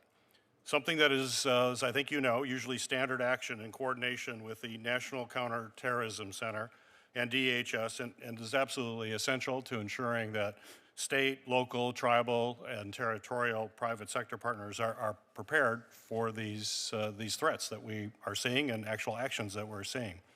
So my question for you, Director Patel, just to confirm, has the FBI, in coordination with NCTC and DHS, issued a joint Homeland Threat Intelligence Bulletin to state, local, tribal, territorial, and private sector partners on the threats from Iran and its proxies as a result of this war? I know we have pushed out numerous PSAs, and I believe through the ODNI we have spoken collectively on the matter, but on the synagogue attack, the FBI directly coordinated with the synagogue 3 weeks before and provided training, which the synagogue themselves stated helped prevent the loss of No, I agree with that. Certainly, I have a question later, but that was a good thing, absolutely. But is there a coordinated bulletin going out to all the entities that I mentioned? We have not found that bulletin. We have not seen that. That has been prior practice for the FBI. I'm wondering why this is different this time. That's my question. So what I'm saying is we've sent out, the FBI sent out PSAs to all our state and local partners, and I'll check with ODNI, but we should have sent out a coordinated, collected message out on that front. Well, if you could forward that to me, because we have not seen that. So I'd appreciate that if that's the case. If you could forward that to our office, I would appreciate it. Senator Peters, is a PSA the same thing that Senator Peters is asking about? Yes. Okay. Thanks. We'll see. I'm, as ranking member of Homeland Security and Government Affairs, Chairman Paul and I, working in a bipartisan way, Chairman Paul, have requested a committee briefing about these threats, about the threats related to what's happening as a result of the war in Iran. About a month and a half ago, we're still waiting to get that briefing from the FBI, and we're the Committee on Homeland Security in the U.S. Senate. Can I get a commitment from you that we will get that briefing as soon as possible? Absolutely. Good, thank you. Director Patel, for decades, the FBI, in partnership with the Cybersecurity and Infrastructure Security Agency, has played an absolutely critical role in helping both state and local election officials defend against threats to our election. The FBI briefed election officials on both physical as well as cyber threats. It's helped political parties and campaigns secure their communication systems. That has investigated foreign influence operations, and it's investigated threats against our election workers. And the work was bipartisan, it was technical, and it was trusted over those years. However, today when we look at what the FBI is doing, it seems to be somewhat different. In January, the FBI seized more than 650 boxes of 2020 election materials from Fulton County, Georgia. In March, the FBI subpoenaed records from a 2020 election audit in Maricopa County, Arizona. an audit that itself actually reaffirmed President Biden's win. And in April, the Justice Department demanded that Wayne County, Michigan, the largest county in my state, turn over ballots from the 2024 election. So Director Patel, my question is, why should state and local election officials trust the FBI to support them in actually keeping our elections free and fair when the FBI recently appears to be more focused on supporting baseless speculation and debunked conspiracy theories about both the 2020 and the 2024 election? Well, two things, Senator. Thank you. As to the execution of legal search processes, we went to federal and state magistrates, and like we do in any case, and received a ruling of probable cause to advance any investigations we're working on. As to the overall security of the election, that is of primary importance with us, which is why we at the FBI and me have installed ECCs, election county coordinators, in every single 56 field office that I have. We've also stood up a national security, election security post at headquarters for the upcoming midterm elections. And so we are continuing to keep that a priority and collect information as it comes in from overseas and also around the country. Well, that was my follow-up question there. I mean, but you know, what we've been seeing, some of these actions here are ones that are related to these debunked theories. But our officials want to know what is going to happen going forward. They're going to want to ensure that state and local elections are indeed going to be free and fair, and folks are being protected by the FBI. You mentioned a couple of initiatives. What is the main message that you want to tell right now to election officials all across the United States, that the FBI is actually going to be their partner to ensure, as we have seen in the past, free and fair elections that have occurred every single election in the United States in recent history, that it's also going to happen again this year? That's why we've prioritized and stood up these ECCs. That's why we've prioritized and stood up these national coordination centers. And that's why we're hand in glove embedded with CISA and DHS to ensure the integrity of this upcoming election. We have prioritized that. We have flexed more resources to that, including the personnel I've shifted out to the field. So they're not just at headquarters, are working on election security and election integrity around the country. Well, as you come before the Committee on Homeland Security, which I appreciate your commitment to have that briefing, we're going to want to do a deeper dive into that, and I would hope you'd be prepared to do it at that time, and you could commit to doing that. Thank you, Senator. Thank you. Thank you, Mr. Chairman.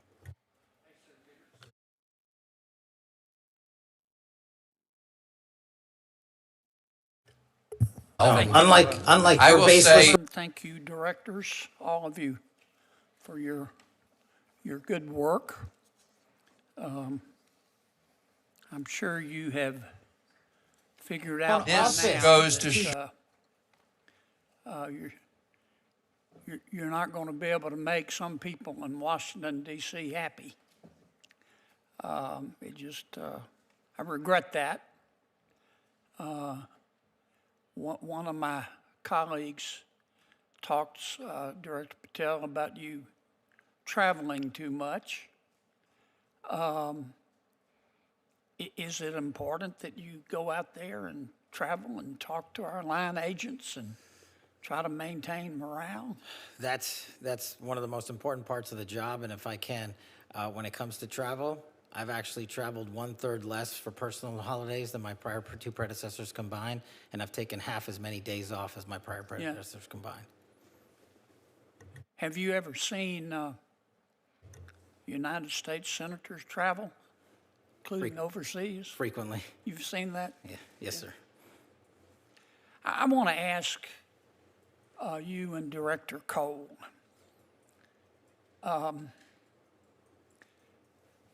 I see where the Department of Justice, presumably with your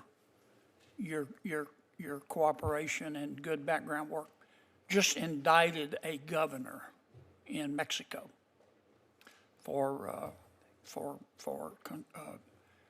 working with cartels to poison our people, which everybody's entitled to a defense and they're innocent until proven guilty. But I saw none of that in the prior administration of trying to get serious.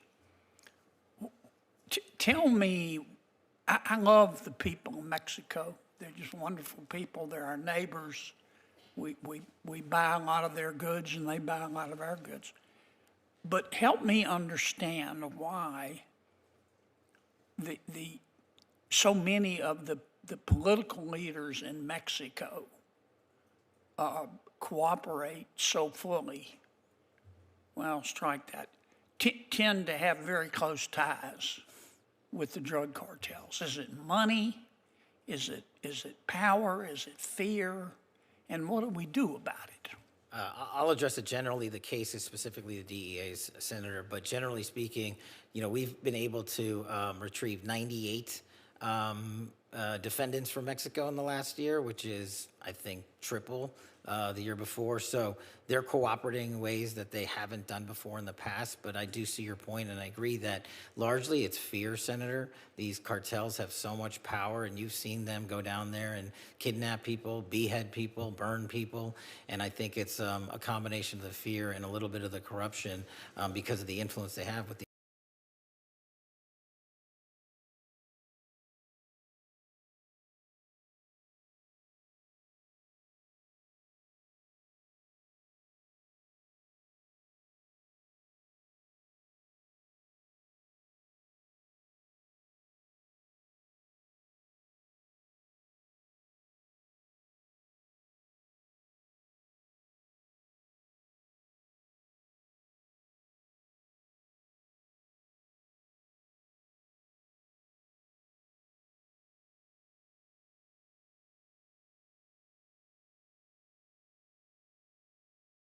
first.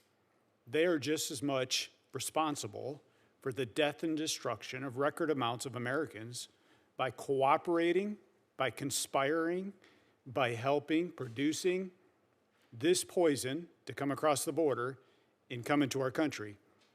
And Senator, I can assure you, this is just the start of about what's to come in Mexico. Good. I think it's important. But I think it's important that we keep the pressure on. And I appreciate the good work that both of your agencies have done and that the president has done. Because when the current president didn't do this, but when a prior president of Mexico runs on a platform of hugs, not bullets, with respect to the cartels, that sort of speaks volumes about what they're willing to tolerate. Can I ask one question, Mr. Chairman of Director Patel? Tell me why we shouldn't require warrants under Section 702 when our intelligence people access the records of American citizens. I think you're referring to the query process of U.S. persons under 702, Senator. Yes, sir. Because under Section 702 as it stands, the collection from 702 is already lawfully collected under federal statute of overseas individuals targeted by the intelligence communities. And just to clarify, 702 is run separately by the FBI, the NSA, the CIA. They have their own separate 702 programs. So for us, in order to have the ability to defend the homeland appropriately, all we are doing when we run a query is we're asking that this selector popped, and we have no other information. So it would be factually and legally impossible to obtain probable cause because we just walk into a courtroom and say, we got this selector, it's connected with so-and-so lawfully collected information overseas. We can't tell you, Judge, anything else about it. They would say you don't have probable cause. And that's why the query system exists, to go in and see if they're actually connected to any terrorist activities or narcotics trafficking activities or otherwise. Thank you for your indulgence, Mr. Chairman. Senator Kennedy, thank you. Senator Murkowski. Thank you, Mr. Chairman. Gentlemen, thank you for being here today, your testimony. Last week, we recognized May 5th as a day to remember those who have gone murdered, missing, indigenous persons. Unfortunately, in Alaska, this is something that we use some pretty strong words like epidemic and crisis. The Urban Indian Health Institute has reports on the numbers that are out there right now, and in Alaska, we've got 229 murdered, missing indigenous persons, 80 murdered, 149 that are on the missing list.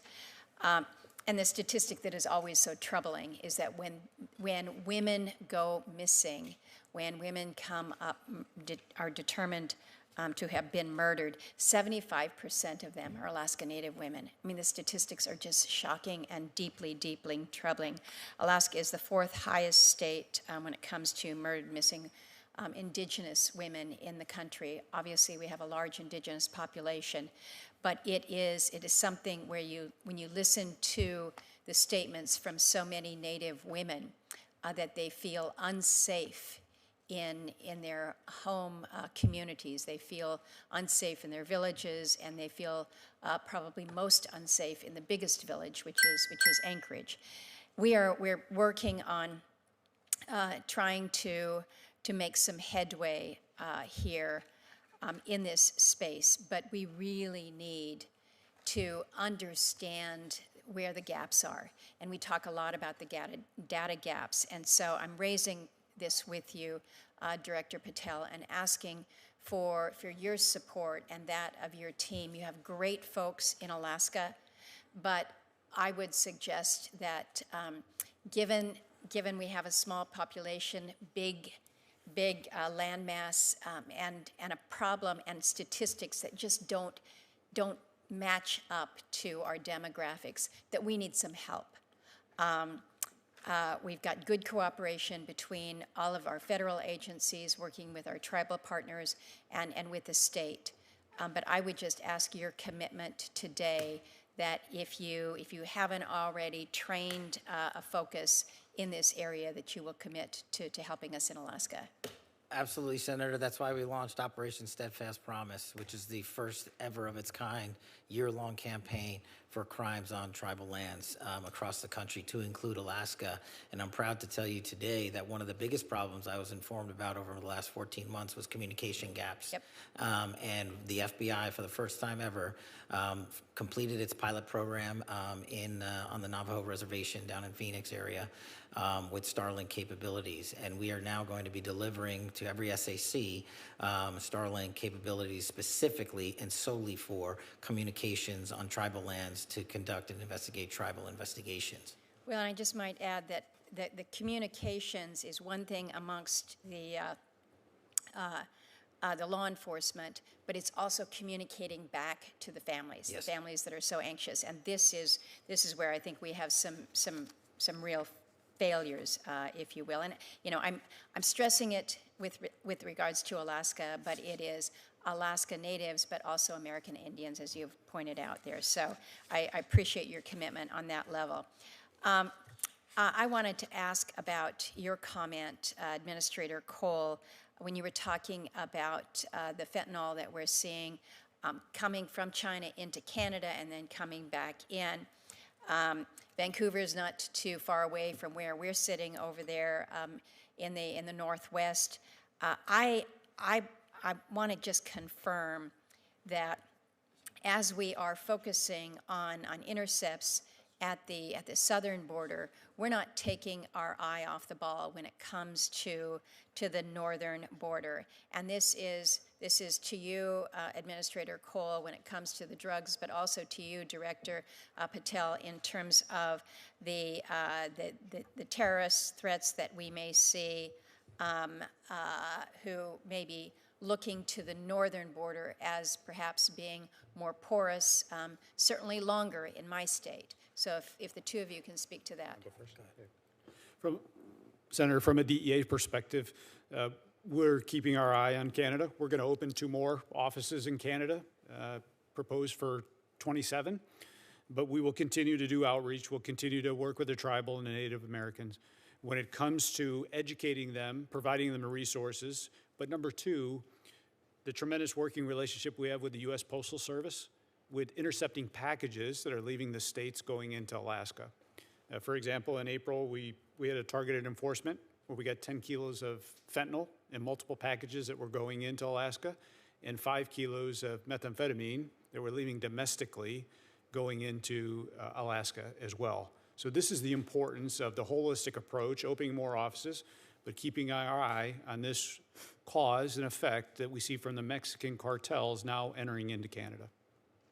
Thank you. Director? Yes, Senator. What we've done specifically on the northern border front is launch and stand up the first of its kind Homeland Security Task Force in Alaska, which allows us to take a lot of the funding and resources that we have access to and put more agents and intel folks, not just from the FBI, but from the other agencies across the board. And what we've also focused on, at least at the FBI, is working with our Canadian partners on the production capabilities that the drug traffickers have moved up to the north of our border, and specifically fly it into Alaska and also into mainland America on tribal lands. And we've had some success there working with our Canadian partners because the drug traffickers got smart with the securitization of the southern border and moved it up there. So we're tackling that with our CEAS partners. Thank you for not taking the ball off that. I have a question for Director Serralta regarding the federal detention facility in Alaska. We do not have a federal detention facility in our state, so all federal inmates either have to be housed at a state prison, or more often they're just sent out of state. And it is at considerable cost to our U.S. Marshals to transport these federal inmates. We have asked for a feasibility study to determine whether it's now time to do that. The last time that this was reviewed was over 20 years ago at Senator Stevens' request. I've got report language in a past appropriations bill about a new study, but quite honestly, the response that we received from the department has been pretty lacking in detail, and so I would ask you, Director, if you'd be willing to take a look at this and have a conversation with us about the need in the state of Alaska. Senator, thank you for your question. The answer to your question is yes. I'm willing to look at anything that will facilitate the processing of prisoners in a safe manner.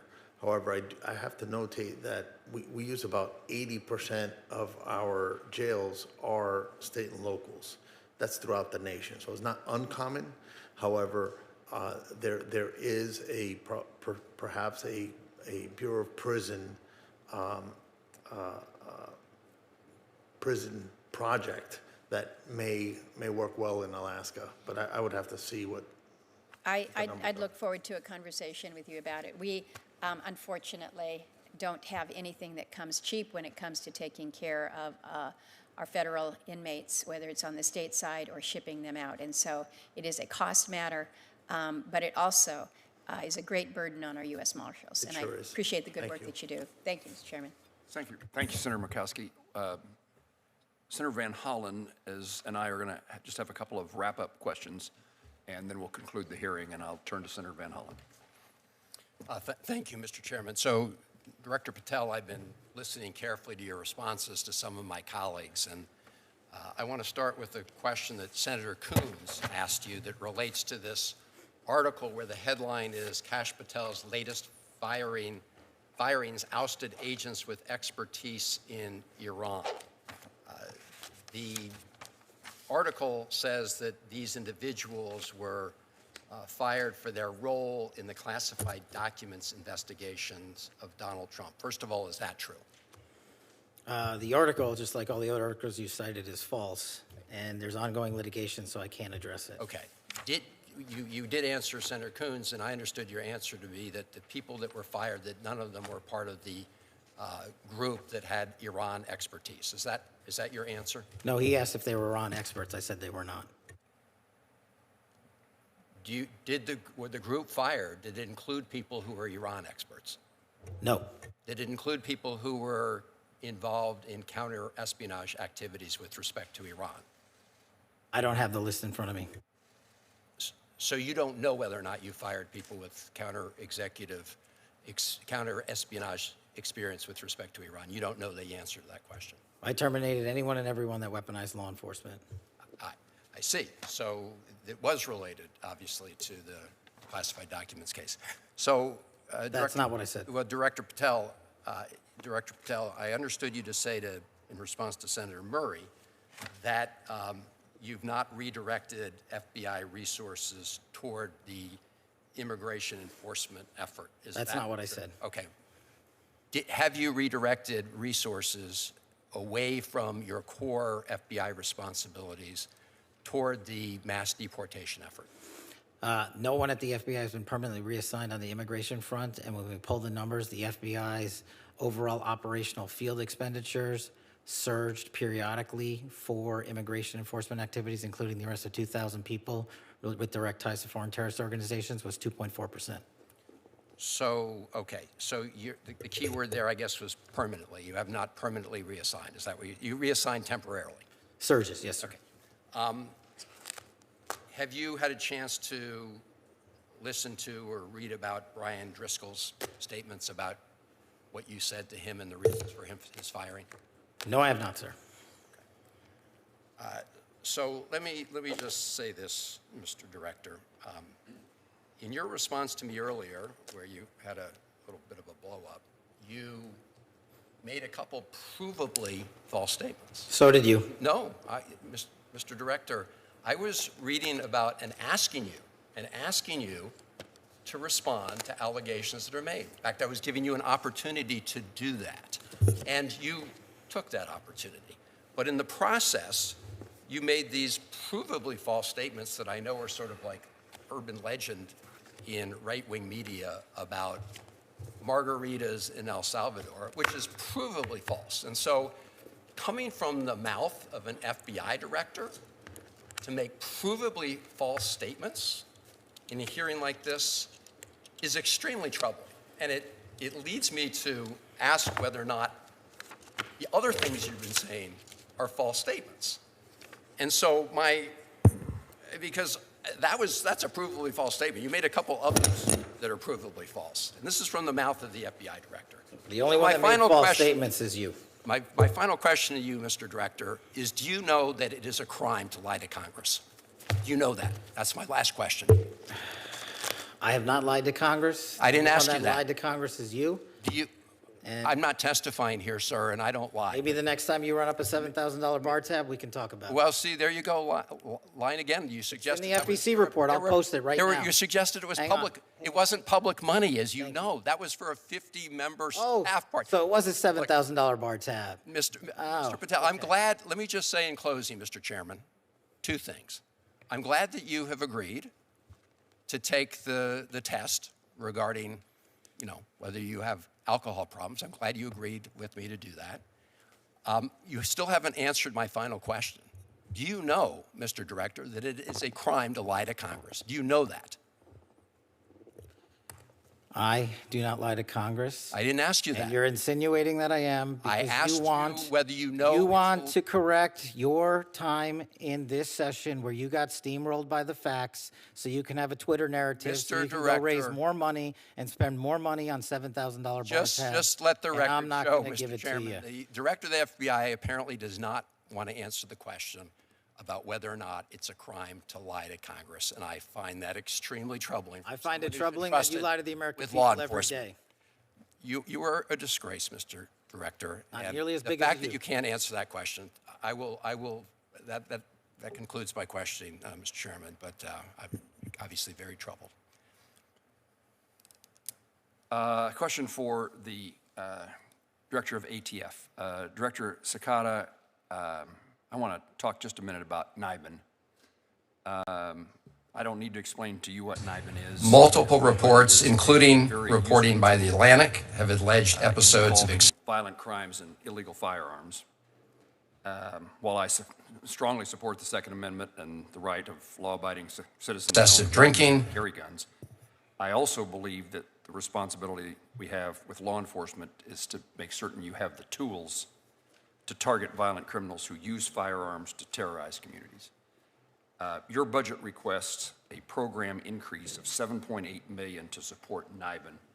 I wanted to give you the opportunity for me to hear the reason for that increase and how that tool will be helpful to law enforcement officials in my home state of Kansas. Good afternoon, Senator. Thank you again for your question and your support of ATF, in particular with the crime gun intelligence services that we provide to our state and local partners. NIBIN is one of the three legs to the stool of crime gun intelligence. And here. Probably one of the most important. Our correlation review specialists are housed in 2 facilities, one in Huntsville, Alabama, and one in Wichita. Because you say so. They review approximately 3,000 images per day that are received from our state and local. I'm not saying it, Images Director Patel. are fired It's cartridge been casings that are recovered in crime scenes from across the country. And those experts, which we call correlation review specialists, have a capacity as to how many images they can review over their 8-hour shift. Oh, I'm saying that these successfully match to a crime scene out in the field. We currently run 2 shifts, about 16 hours a day, in both of those facilities, and we service approximately 12,000 police departments around the country. We have a pending backlog of about 30 police departments that are waiting to be added to NIBIN, and many more that are seeking support in acquiring a brass tracks machine, which is the actual machine that takes the images of either the fired cartridge casing or you are talking about. test Now fire here, casing. Director The only thing I know Patel, is you're the one drinking margaritas with felons. Actually, that's a false statement, capacity, and I'm asking you about your statements. I've answered that. And I'm asking you about a particular report. And It's not a your report. testimony. 26 brass tracks machines go end of life around the country for our state and local partners. Those partners do not have a budget to replace those machines, which would mean that the critical services we provide and the way those departments are interdependent on one another to share that intelligence, because often shooters come to one city, commit a shooting with their firearm, but live in another city and use those firearms in those other cities. We actually develop quite often the leads. Boom. That has Allegations been drinking are on true. taxpayer dime during Are the you day. polygraphing? is you. Director Patel, come on. These are serious allegations that were made against you. The They're a allegations lawsuit are that you false. filed. You drinking margaritas with a gang Actually, you're truing on it just video. goes to show you You running a don't- $7,000 bar tab at the lobby bar Patel. has been filed by your own This office. goes to You show- drink during the day. That's you. portion This is Chairman. the ultimate example of hypocrisy. Chairman. I will not be tarnished by baseless allegations Let me and ask fraudulent the question. statements from the media. The fact that you mentioned that indicates you don't know what you are talking about. Now, Then forward to the NIBIN Center, So that the device is called the brass tracks machine. the brass tracks machine? Yes, sir, And and you that- provide that to local law enforcement? multiple We, reports, in the past, have purchased it for the local police department at a cost Including of approximately $300,000 report- for the machine, $200,000 for the machine, plus about $100,000 for 5 years of service. And the widespread use of that machine is hugely important to the success of the overall mission of identifying and correlating. That's correct. If you don't have the ability to input the information, then the system is less valuable. That's correct. It's if I was to compare it to APHIS on the fingerprint side, the more fingerprints you have in the system, the more likely you will come back with a successful match. Director Patel, let me ask you about what should I be worrying about? Kansas City is one of the host cities for the World Cup, a significant presence, and we've had, with your help, we've had a hearing in this subcommittee along with the Senator Britt's subcommittee on Homeland Security, looking at the security issues for places across the country associated with the World Cup.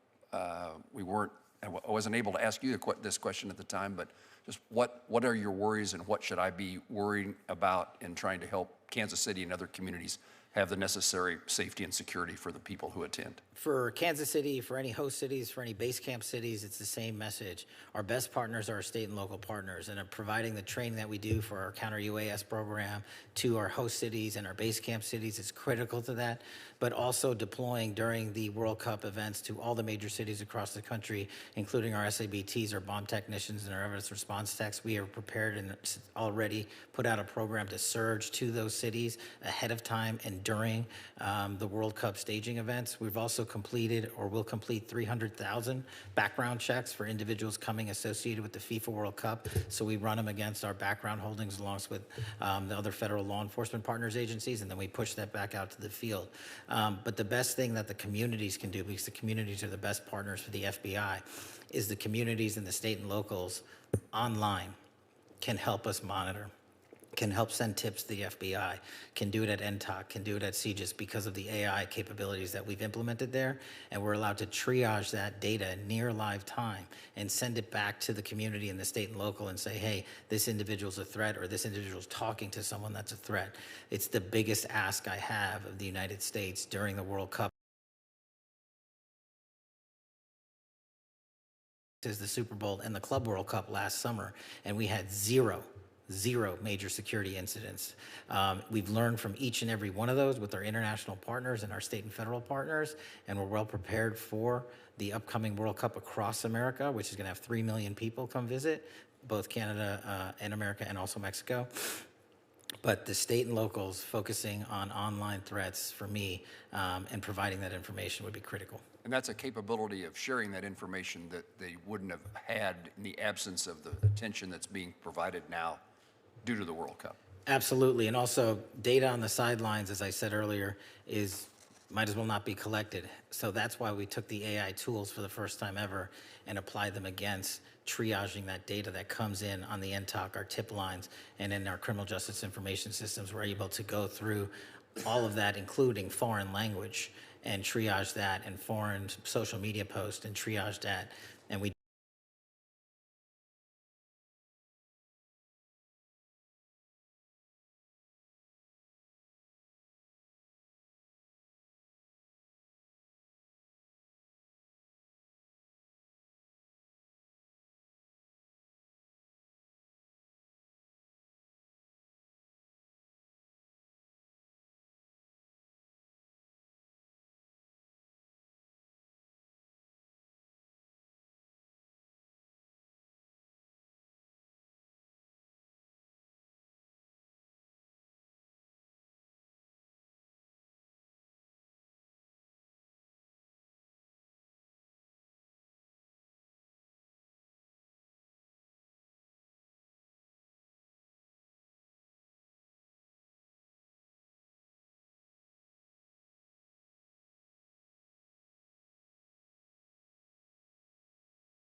lead is always modern, safe, and very efficient.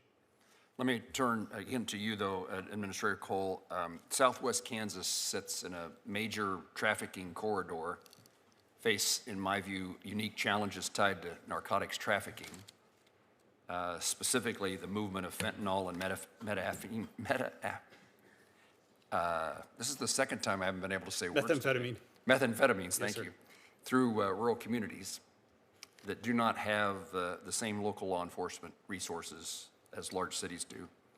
The DEA has been willing to establish a position in Garden City, and I appreciate that. Would you speak to what additional steps the DEA is taking to incentivize agents to locate in a place like Garden City, which to me is a very fine place, but is rural, and it's considered a small town by many, but one of the largest that I represent. And tell me about what you need in regard to incentives for relocation or otherwise. Well, thank you for that. And as a career special agent, my first assignment was McAlester, Oklahoma. 3 agents for 30 counties. So I know the importance of making sure that DEA is present in those rural counties. I'm committed to staffing the Garden City office.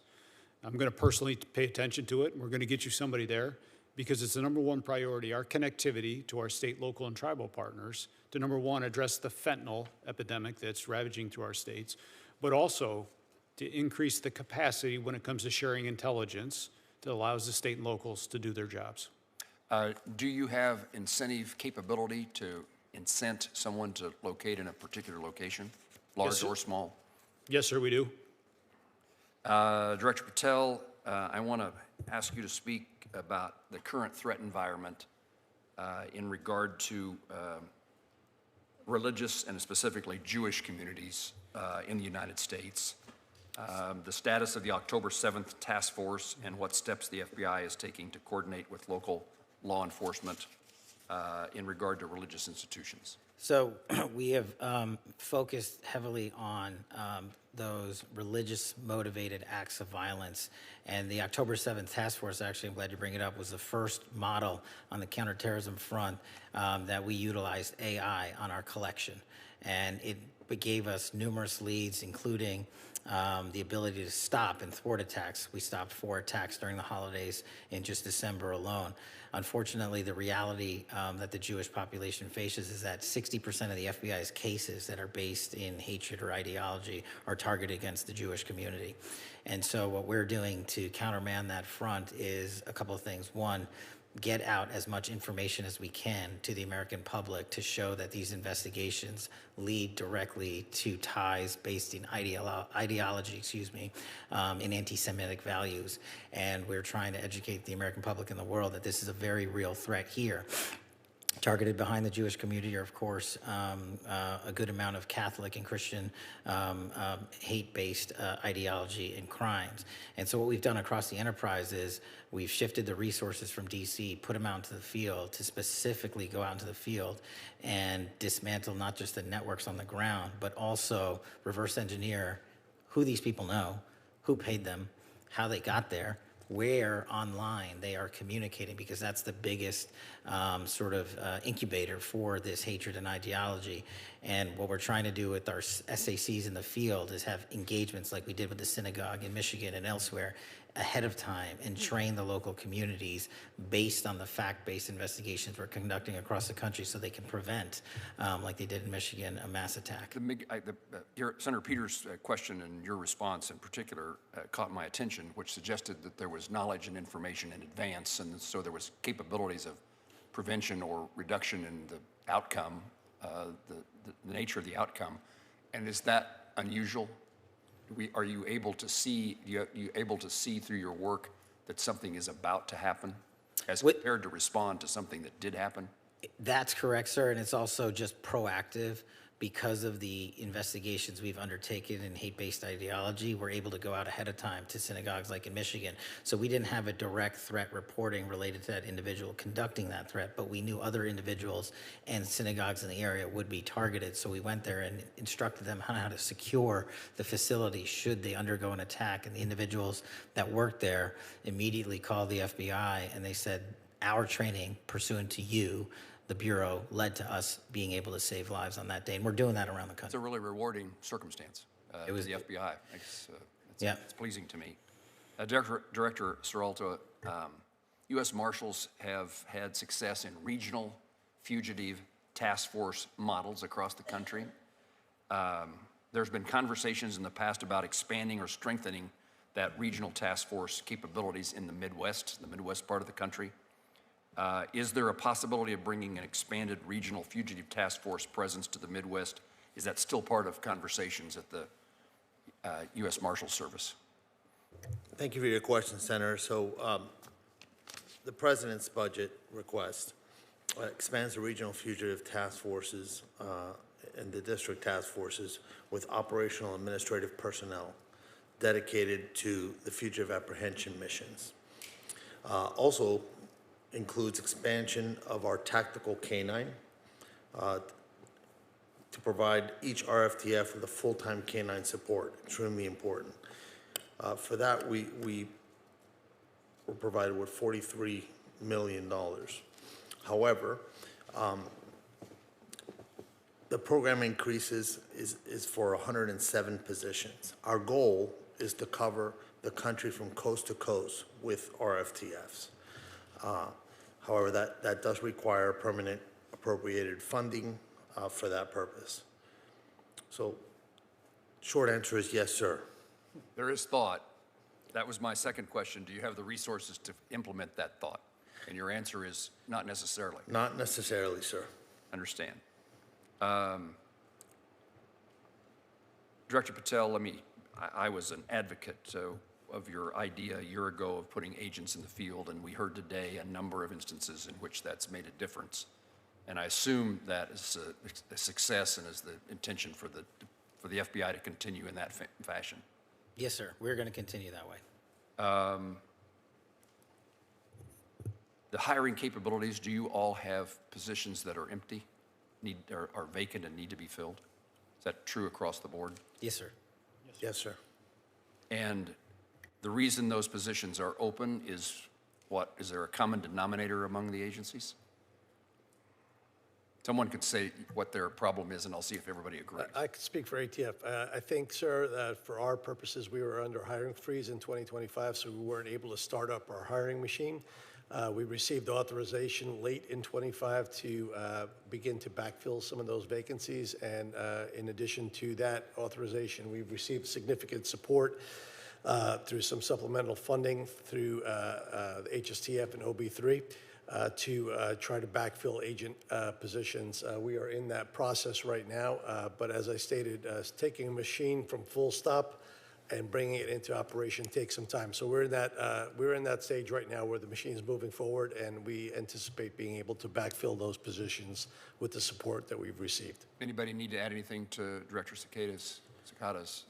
Senator, I'd like to add to that for the Marshals Service, our HR department actually has a very archaic software program for human resource management.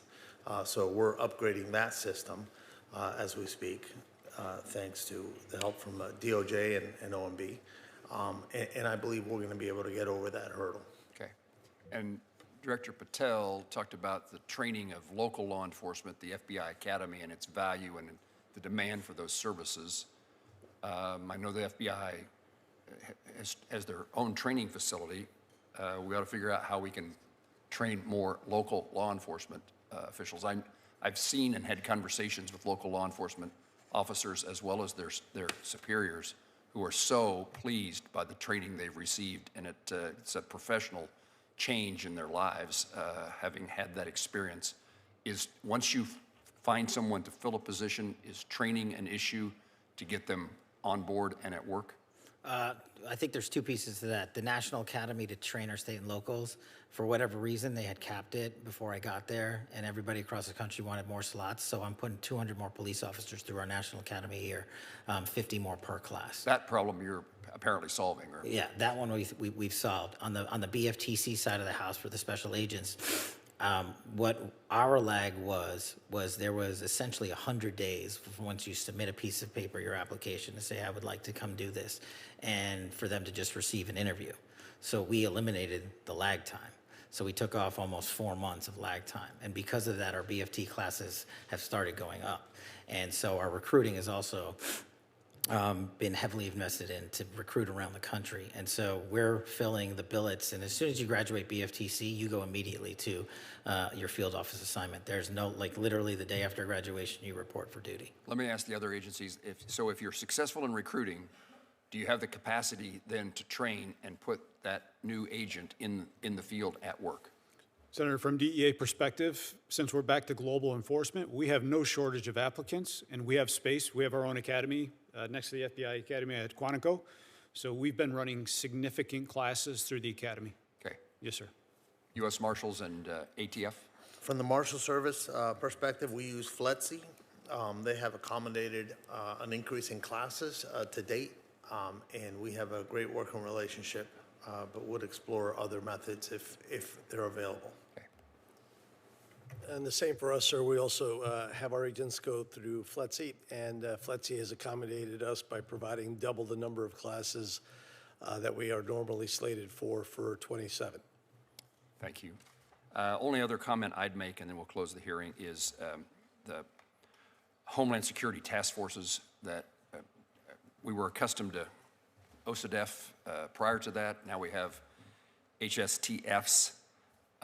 We're working, and if there's ways that we can be of help, maybe that's the way for me to say it. Homeland Security needs to make reimbursements to the various agencies, and so we're working to make sure that that happens in a timely fashion. I would guess DHS, because of a number of reasons, is administrative challenges in the last few months, maybe is slow in accomplishing that, but we recognize the money that needs to be transferred to get to the agencies to participate in the joint efforts. That makes sense. Am I missing something? Okay. Yes, sir. I'm not going to ask that question this time. If there's no further questions, senators may submit additional records for the subcommittee's official hearing record. We request the director and administrator's response within 30 days. Subcommittee stands in recess, subject to call of the chair.